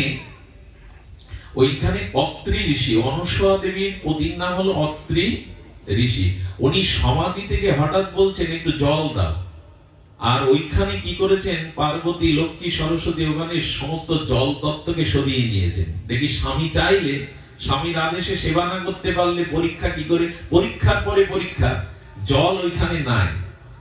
সঙ্গে সঙ্গে দেখছেন সরোবরে জল নাই, ঝর্ণার দিকে স্বামী জল চেয়েছে, কিন্তু একবারও বলেনি যে ঘরে জল নাই। আমি একবার কোথায় পাঠ করতে গেছি, শুনুন, যারা প্রকৃত সতী নারী, ভজন পরায়ণ, সুশীলা রমণী, তাদের মহিমা দেখুন। আমি একবার কাপড় বৃষ্টিতে ভিজে গিয়ে বলছি, মা ধুতি আছে পরবার মতো, পাঠ করবো তো সব ভিজা। উনি খুব দরিদ্র, ভাঙা ঘর, কাপড় আছে কিনা আমার বিবেচনা করে বলা উচিত ছিল, কিন্তু বললেন আছে বাবা, দিচ্ছি। একটা কাপড় আনলেন সাদা, তবে মায়েদেরই, বৃদ্ধ মায়েরা যে সাদা কাপড়, একবারও বললেন না যে আমার ঘরে বস্ত্র বা ধুতি, সেটা পরে। সেদিন তিনি যাওয়ার সময় কি করছেন জানেন, যাওয়ার সময় একটা ফল মাথায় করে এনে দিচ্ছেন। বললাম, মা ফলটা এভাবে কেন দিচ্ছ?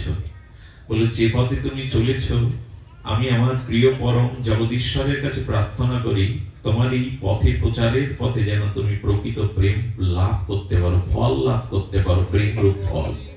ফলটা দিচ্ছেন ওই অনুভূতি প্রশংসা করে, তুমি যাতে জগতে প্রেম ফল লাভ করতে পারো, লক্ষ্যে পৌঁছাতে পারো। ছোট্ট ঘটনা, এগুলো সাধারণ, কিন্তু মানুষকে উদ্বুদ্ধ করে। স্বামী বলেছে জল নেই, এ শব্দ নেই, এগিয়ে চলেছেন জলের জন্য। আর গঙ্গা সেই সময় আসছিলেন দেবী অনসূয়ার সাক্ষাৎকারের জন্য। ওনার দর্শনে, ওনার স্পর্শনে আমার মলিনতা যাবে, জীবে রেখে আসা পাপ বিধৌত হবে। গঙ্গাকে দেখে গঙ্গা প্রণাম করেছে, মা তো জলের জন্য কোথায় যাচ্ছেন? বলে, কে তুমি? বলে, আমি গঙ্গা। মা তুমি এসেছো তো? মা আপনার হাতে কোমণ্ডল, বলে একটু জল চাই। দুর্গা মানে গঙ্গা দেবী দেখছেন পার্বতী, লক্ষ্মী, সরস্বতী জল তত্ত্বই সরিয়ে নিয়েছে পরীক্ষার জন্য। ঝর্ণার দিকে মা গঙ্গা তাকালেন, ঝরে ঝরে জল আসলো, ওই জল নিয়ে গিয়ে স্বামীকে সেবা করালেন। দেবী অনসূয়াকে দর্শন করে মা সত্যপাতক নাশিনী দেবী গঙ্গা বড় প্রীত হলেন। আর গঙ্গা মায়ের আশীর্বাদ, মায়ের সঙ্গ পাওয়ার সাথে সাথে তার ভিতরে নির্মলতা এলো। দেখুন, একজন সতীর দর্শনের দ্বারা, একজন শুদ্ধ আত্মার দর্শনের দ্বারা গঙ্গারও রেখে আসা পাপ স্খলন হয়। কোন শুদ্ধ ভক্তের চরণধূলি যদি গঙ্গায় পড়ে, হরিনাম সংকীর্তনে রত কোন বিশুদ্ধ মহাভাগবতের চরণ রেণু যদি গঙ্গায় পড়ে, গঙ্গাও বলে আজ আমি ধন্য হলাম, আজ আমি ধন্য হলাম ভক্তের চরণধূলি পেয়েছি বলে। গঙ্গাও নিজেকে ধন্য মানে। তো দেবী অনসূয়ার আশীর্বাদ পেয়ে গঙ্গা পবিত্র হলো। এটা পার্বতীর মনে, লক্ষ্মী দেবী, কমলা দেবীর মনে, সরস্বতীর মনে সেই জেদ, সেই অভিমান, ওর সতীত্বের পরীক্ষা নিতে হবে। সকলে মনোযোগ দিন, ধ্যান দিন।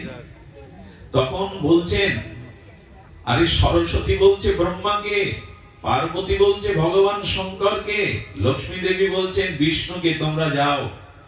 আরে আমাদের সতীত্ব তো জগৎ বিদিত, শাস্ত্র বিদিত। দেবী অনসূয়া নাকি আমাদের থেকে সতী, ওর সতীত্বের পরীক্ষা করে এসো। শুনছেন তো মা? পাঠাচ্ছেন শিব ঠাকুরকে, ব্রহ্মাকে এবং বিষ্ণুকে, যাও পরীক্ষা করে এসো। মায়েদের কথা তো মাঝে মাঝে শুনতে হয় পতি দেবতাদের। পরীক্ষা করতে এসে দিগম্বর তিনজন মহাত্মার বেশ ধরেছে। দিগম্বর মানে বস্ত্র রাখেননি, বিবস্ত্র হয়ে যখন দেবী অনসূয়ার দুয়ারে এসেছেন, অত্রি ঋষি কোথায় বসে তপ করছিলেন, গৃহে তিনি নাই। দেবী অনসূয়া বাইরে আসার সাথে সাথে বললেন, মা আমরা তোমার কাছে ভিক্ষা নিতে পারি, আমরা পরমহংস, আমাদের ভিক্ষাটাও দিতে হবে খুব নিষ্পাপ হয়ে, বস্ত্র আবরণ থাকলে হবে না। অনসূয়া মা দুয়ারে তিনজন এসেছে, ব্রহ্মা বিষ্ণু মহেশ্বর, তিন সাধু রূপে, কি করে ফেরাবেন? ঘরে গিয়ে স্বামীকে স্মরণ করছেন, জগৎপতিকে বলছেন, সত্যই যদি পতি প্রাণা হই আমি, তাহলে বিবস্ত্র হয়ে মা তার শিশুর কাছে যেতে পারে। দুগ্ধপোষ্য সদ্য ভূমিষ্ঠজাত শিশুর কাছে মায়ের বস্ত্র আবরণের প্রয়োজন হয় না নিজের সন্তানের কাছে। হে প্রভু, যদি আমি সৎ সুন্দর সতীত্বকে প্রতিসেবা করে থাকি, এই মুহূর্তে ওই তিনজন মহৎকে দুগ্ধপোষ্য শিশু তৈরি করে দাও। যেই বলা, ব্রহ্মা বিষ্ণু মহেশ্বর তিনজন ওয়া ওয়া করে কাঁদতে শুরু করেছে ভূমিষ্ঠ শিশুর মতো। মা কোলে নিয়ে বললেন, শিশুকে স্তনপান করানো মায়ের কর্তব্য, সেবা দেওয়া কর্তব্য। এইভাবে মা 3 মাস 3 ভগবানকে ওই বাচ্চা বানিয়ে, দুগ্ধপোষ্য শিশু বানিয়ে দোলাচ্ছে আর খেলাধুলো আনন্দে পান করছে। এদিকে 6 মাস যদি বৈকুণ্ঠে না যায় বিষ্ণু, তাই না, যদি কৈলাসে না যায়, ওদের মাথায় হাত উঠেছে নারদ। আরে প্রতিদেবতারকে পাঠালাম সতীত্বের পরীক্ষা নিতে, কোথায় তারা? বলে, মা এখন আর আমি কি বলবো, তোমরাই গিয়ে দেখে এসো। এসে তাকে দোলনায় দোল খাচ্ছে ব্রহ্মা বিষ্ণু মহেশ্বর। চিন্তা করতে পারেন একজন সতীর মহিমা কি? ভগবান বলেছিলেন, যেখানে একজন সতী দাঁড়িয়ে থাকবে, ওইখানের মাটি ধ্বংস করার ক্ষমতা আমি ভগবান, আমারও নেই। মীরা যখন রাজস্থানের বেত্তা থেকে চলে গিয়েছিল, ওখানে অনাবৃষ্টি ফসলানি হয়েছিল। যে গ্রামে, যে পরিবারে একজন শুদ্ধ সতী বা ভক্তের বাস আছে, ওই অঞ্চলটাই মঙ্গলময় হয়ে ওঠে, শস্য শ্যামলা হয়ে ওঠে ধরিত্রী। শুদ্ধতার অভাব বিধায় আজ পৃথিবীর এই জরা ব্যাধি, ভাইরাস, রোগ সবকিছু সদাচার এখন লন্ডভন্ড হয়ে গেছে ঝড়ের মতো। তো এসে দেখছেন যে ওই তিনজন সাহিত্য খেলছে তারা। আচ্ছা, ব্রহ্মা বিষ্ণু মহেশ্বর পারে না ওদের পূর্বের রূপে ফিরে যেতে? সম্ভব না। সতী বাক্য তুলে না দিলে ব্রহ্মা বিষ্ণুরও সাধ্য নেই ওই অবস্থার পরিবর্তন হওয়া। কি আশ্চর্য সতীর মহিমা কীর্তন করা হয়েছে। দেবী অনসূয়ার কাছে গিয়ে চরণে পড়লেন, মা তোমার পরীক্ষার জন্য পাঠিয়েছিলাম, আমাদের পতিদেবতাকে করুণা করে আমাদের কাছে ফিরিয়ে দাও। আজ পার্বতী, লক্ষ্মী, সরস্বতীও এই জগতে দেবী অনুসূয়ার কাছে এসে চরণে পড়ছেন, মা পতিদেবতাকে ফিরিয়ে দাও। সতীর কি মহামহিমা। মা বললেন, ঠিক আছে পতিদেব, তোমরা তো আমার মেয়ে, আমার সন্তানদের আমি তোমাদের কাছে ফিরিয়ে দিলাম। কিন্তু যখন ব্রহ্মা বিষ্ণু মহেশ্বর যাচ্ছে, বললেন, আচ্ছা 6 মাস যে আমার বুকের দুধ পান করলে, এখানে খেলা করলে, পাড়া প্রতিবেশী মণিরা যদি জিজ্ঞাসা করে তোমার সেই সন্তানটা কোথায়, কি জবাব দেব? এক কাজ করো, তোমরা 3 জন সন্তান নিয়ে আমার কোলে এসো। ভগবান শিবের অংশে এলো দুর্বাসা, ভগবান বিষ্ণুর অংশে এলো দত্তাত্রেয় ভগবান, আর ব্রহ্মার বড় ভাই এলেন এক ঋষি স্বরূপ।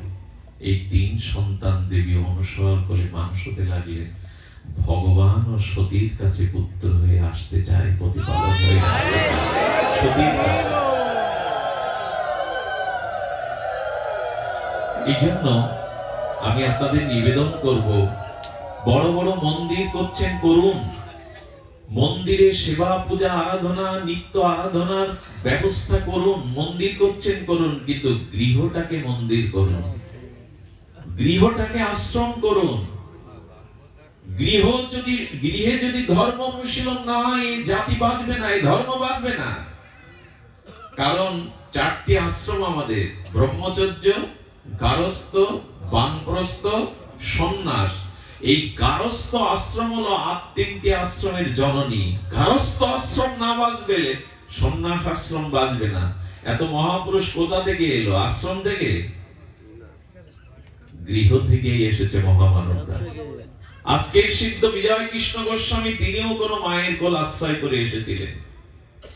এই জন্য গৃহটা যদি ভজন অনুগামী, পুরুষ যদি ধর্ম অভিমুখী হয়, নারীরা যদি সতী সাধ্যী পরায়ণা হয়, ওই গৃহে যদি নিত্য নিরন্তর ভগবানের উপাসনা, ভগবত আরাধনা হয়, ওইখানে আশ্রম রূপে নেমে আসবে মহাপুরুষগণ। আগামী দিনের সোনালী স্বপ্ন দেখাবে এই সনাতনী সন্তানরা।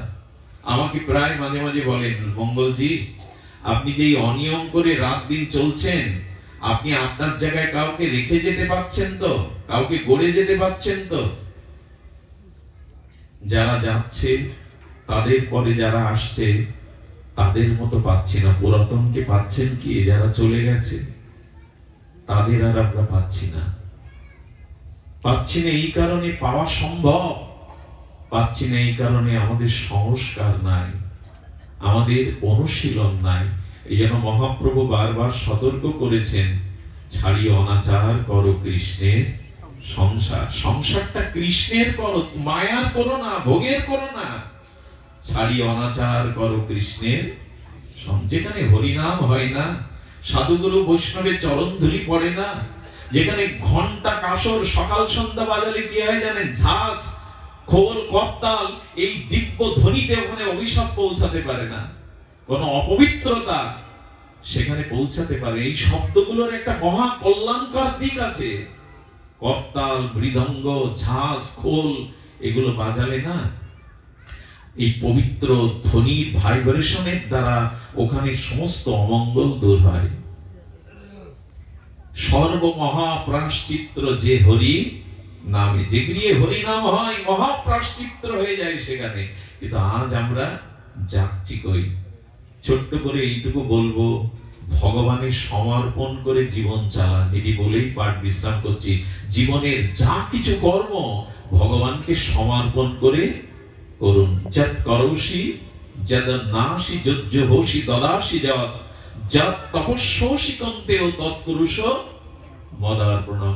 এই অনুরোধটুকু আপনাদের কাছে, প্রত্যেকটি কর্ম ভগবানের সমর্পণ করে করুন। আপনি লক্ষ্য করবেন, আমাদের সর্বকার্যেষু মাধবম, এটাই বলেছে উপনিষদ, বেদ। সর্বে কার্যেষু সর্বকার্যেষু মাধবম। ভগবানকে সমর্পণ করে কর্ম করো। বিশ্বদেব অর্জুনকে অস্ত্র পূজা করতে বলছেন। বলে, গুরুদেব অস্ত্র পূজা কেন? বলে এই অস্ত্রই তোমাকে বিজয়ী করবে। অস্ত্রের যদি ভগবানের সমর্পণ করে, এই অস্ত্রই মহা অস্ত্র হবে। আর এই জাতি অস্ত্রেরও পূজা করে, ভগবানের চরণে সমর্পণ করে। এই জাতি আগে মাঠে ফসল ফলানোর জন্য মাঠে হাল চাষ করতে গেলেও মাটিটাকে বন্দনা করে নিত, স্মরণ করে নিয়ে হাল চাষ করত। আরে এখনো কোন কুস্তিবীর কুস্তি খেলতে গেলে মাটিটাকে প্রণাম করে, ফুটবল প্লেয়ার পর্যন্ত মাটিটাকে প্রণাম করে মাঠে ঢোকে। এর কারণ কি? তোমাকে স্মরণ করলে, তোমাকে সমর্পণ করলে সেই কাজে বিজয় আসে, কল্যাণ আসে। ব্রহ্মার্পণং ব্রহ্ম হবি ব্রহ্মাণ্ড ব্রহ্মায়ণ হুতম ব্রহ্মৈবস্তেন গন্তব্যং ব্রহ্ম কর্ম সমাধিন। সবকিছু ব্রহ্মময়, তাই ব্রহ্মে সমর্পণ করে সব কাজ করো। তুমি যা কিছু খাও, যা কিছু আহার করো, যা কিছু যজ্ঞ করো, যা কিছু করো আমাকে সমর্পণ করে করো। আরে জলে হাত দিতে গিয়ে হিন্দু গঙ্গে চ যমুনাশ্চৈব গোদাবরী সরস্বতী সিন্ধু নর্মদা জলাস্মি সন্ধিদেন করো। সকালে উদ্দীপ্ত লাল জবা কুসুম সূর্যকে দেখে তারা প্রণাম করে। জবা কুসুম সংকাশং কাশ্যপেয়ং মহাদ্যুতিং। তারা অন্ন মুখে নেওয়ার সময় ভগবানকে সমর্পণ করে প্রসাদ গোবিন্দে নাম ব্রহ্মণে বৈষ্ণবে অন্নটাও নেয়। কি করে না? হিন্দুর আদর্শ ছিল সকাল থেকে রাত পর্যন্ত যে কর্মই করবে ওই কর্মটা যজ্ঞে রূপান্তরিত হবে যদি ভগবানকে অর্পণ করে করো, অর্পণ করে করো। লোহার দোকানদার ওই কি চর্মকার টানতে গেলেও ভগবানের নাম করে টানে। আরে দোকানদাররা দোকানের তালা খুলতে গেলেও প্রণাম করে তালা খোলে। হিন্দুর সমস্ত জীবন, কর্মজীবন ভগবানের সমর্পিত। যদি ভগবানকে অর্পণ করে নিজের জীবনটা করতে পারেন, ওটাই যজ্ঞ, ওটাই তপস্যা। এই জন্য মহাপ্রভু বললেন, আমাদের খাইতে শুইতে ভগবানের নামটা রাখুন আর প্রত্যেকটি কাজ ভগবানে সমর্পণ করুন। সেটা ঘুমাতে যাওয়ার সময়ও এবং জাগরণের সময়ও, স্নানের সময়, আহার করার সময় দেখুন সর্বকার্যে মাধবকে মিশিয়ে নিন, সর্বকার্যে ভগবানকে সমর্পণ করে করুন। তাহলে সেই কর্ম সম্পূর্ণ নির্দোষ, ফলদানে সমর্থ হয়ে আত্মকল্যাণ করবে। তাই আসুন আমাদের জীবন, আমাদের সর্বস্ব সমর্পিত হোক, ভগবানে অর্পিত হোক। আমরা সূচনা করেছিলাম ভূমিকাতে শ্রী গুরু কৃপা নিয়ে। তো সদ্গুরুর কৃপা, মহতের কৃপা এছাড়া আমাদের জীবনে প্রকৃত কল্যাণ, প্রকৃত মঙ্গল, প্রকৃত আধ্যাত্মিক চেতনা আসতে পারে না। শ্রী গুরুর ছোট্ট একটা মহিমা 2 মিনিটে বলেই বিশ্রাম রাখি। এই মহাপুরুষের চরণে আমাদের কথাঞ্জলি, পুষ্পাঞ্জলি সমর্পণ করে। একবার শ্যামাচরণ লাহিড়ী, এই যোগীরাজ, তিনি বর্ধমানে ডেনামাইট দিয়ে বড় পাহাড় ভাঙছিলেন। তার আন্ডারে অন্তত 100-200 কর্মচারী কাজ করছে। কিন্তু ওই ভগ্ন পাহাড়ের বিপরীত দিকে একটা গুরু গম্ভীর মধুর কণ্ঠস্বর ভেসে আসছে, দুর্গা এদিকে আয়, দুর্গা এদিকে আয়। উনি বলছেন, এখানে আমাকে নাম ধরে ডাকবার মতো পরিচিত কেউ নেই, আর কে আমার নাম ধরে ডাকবে?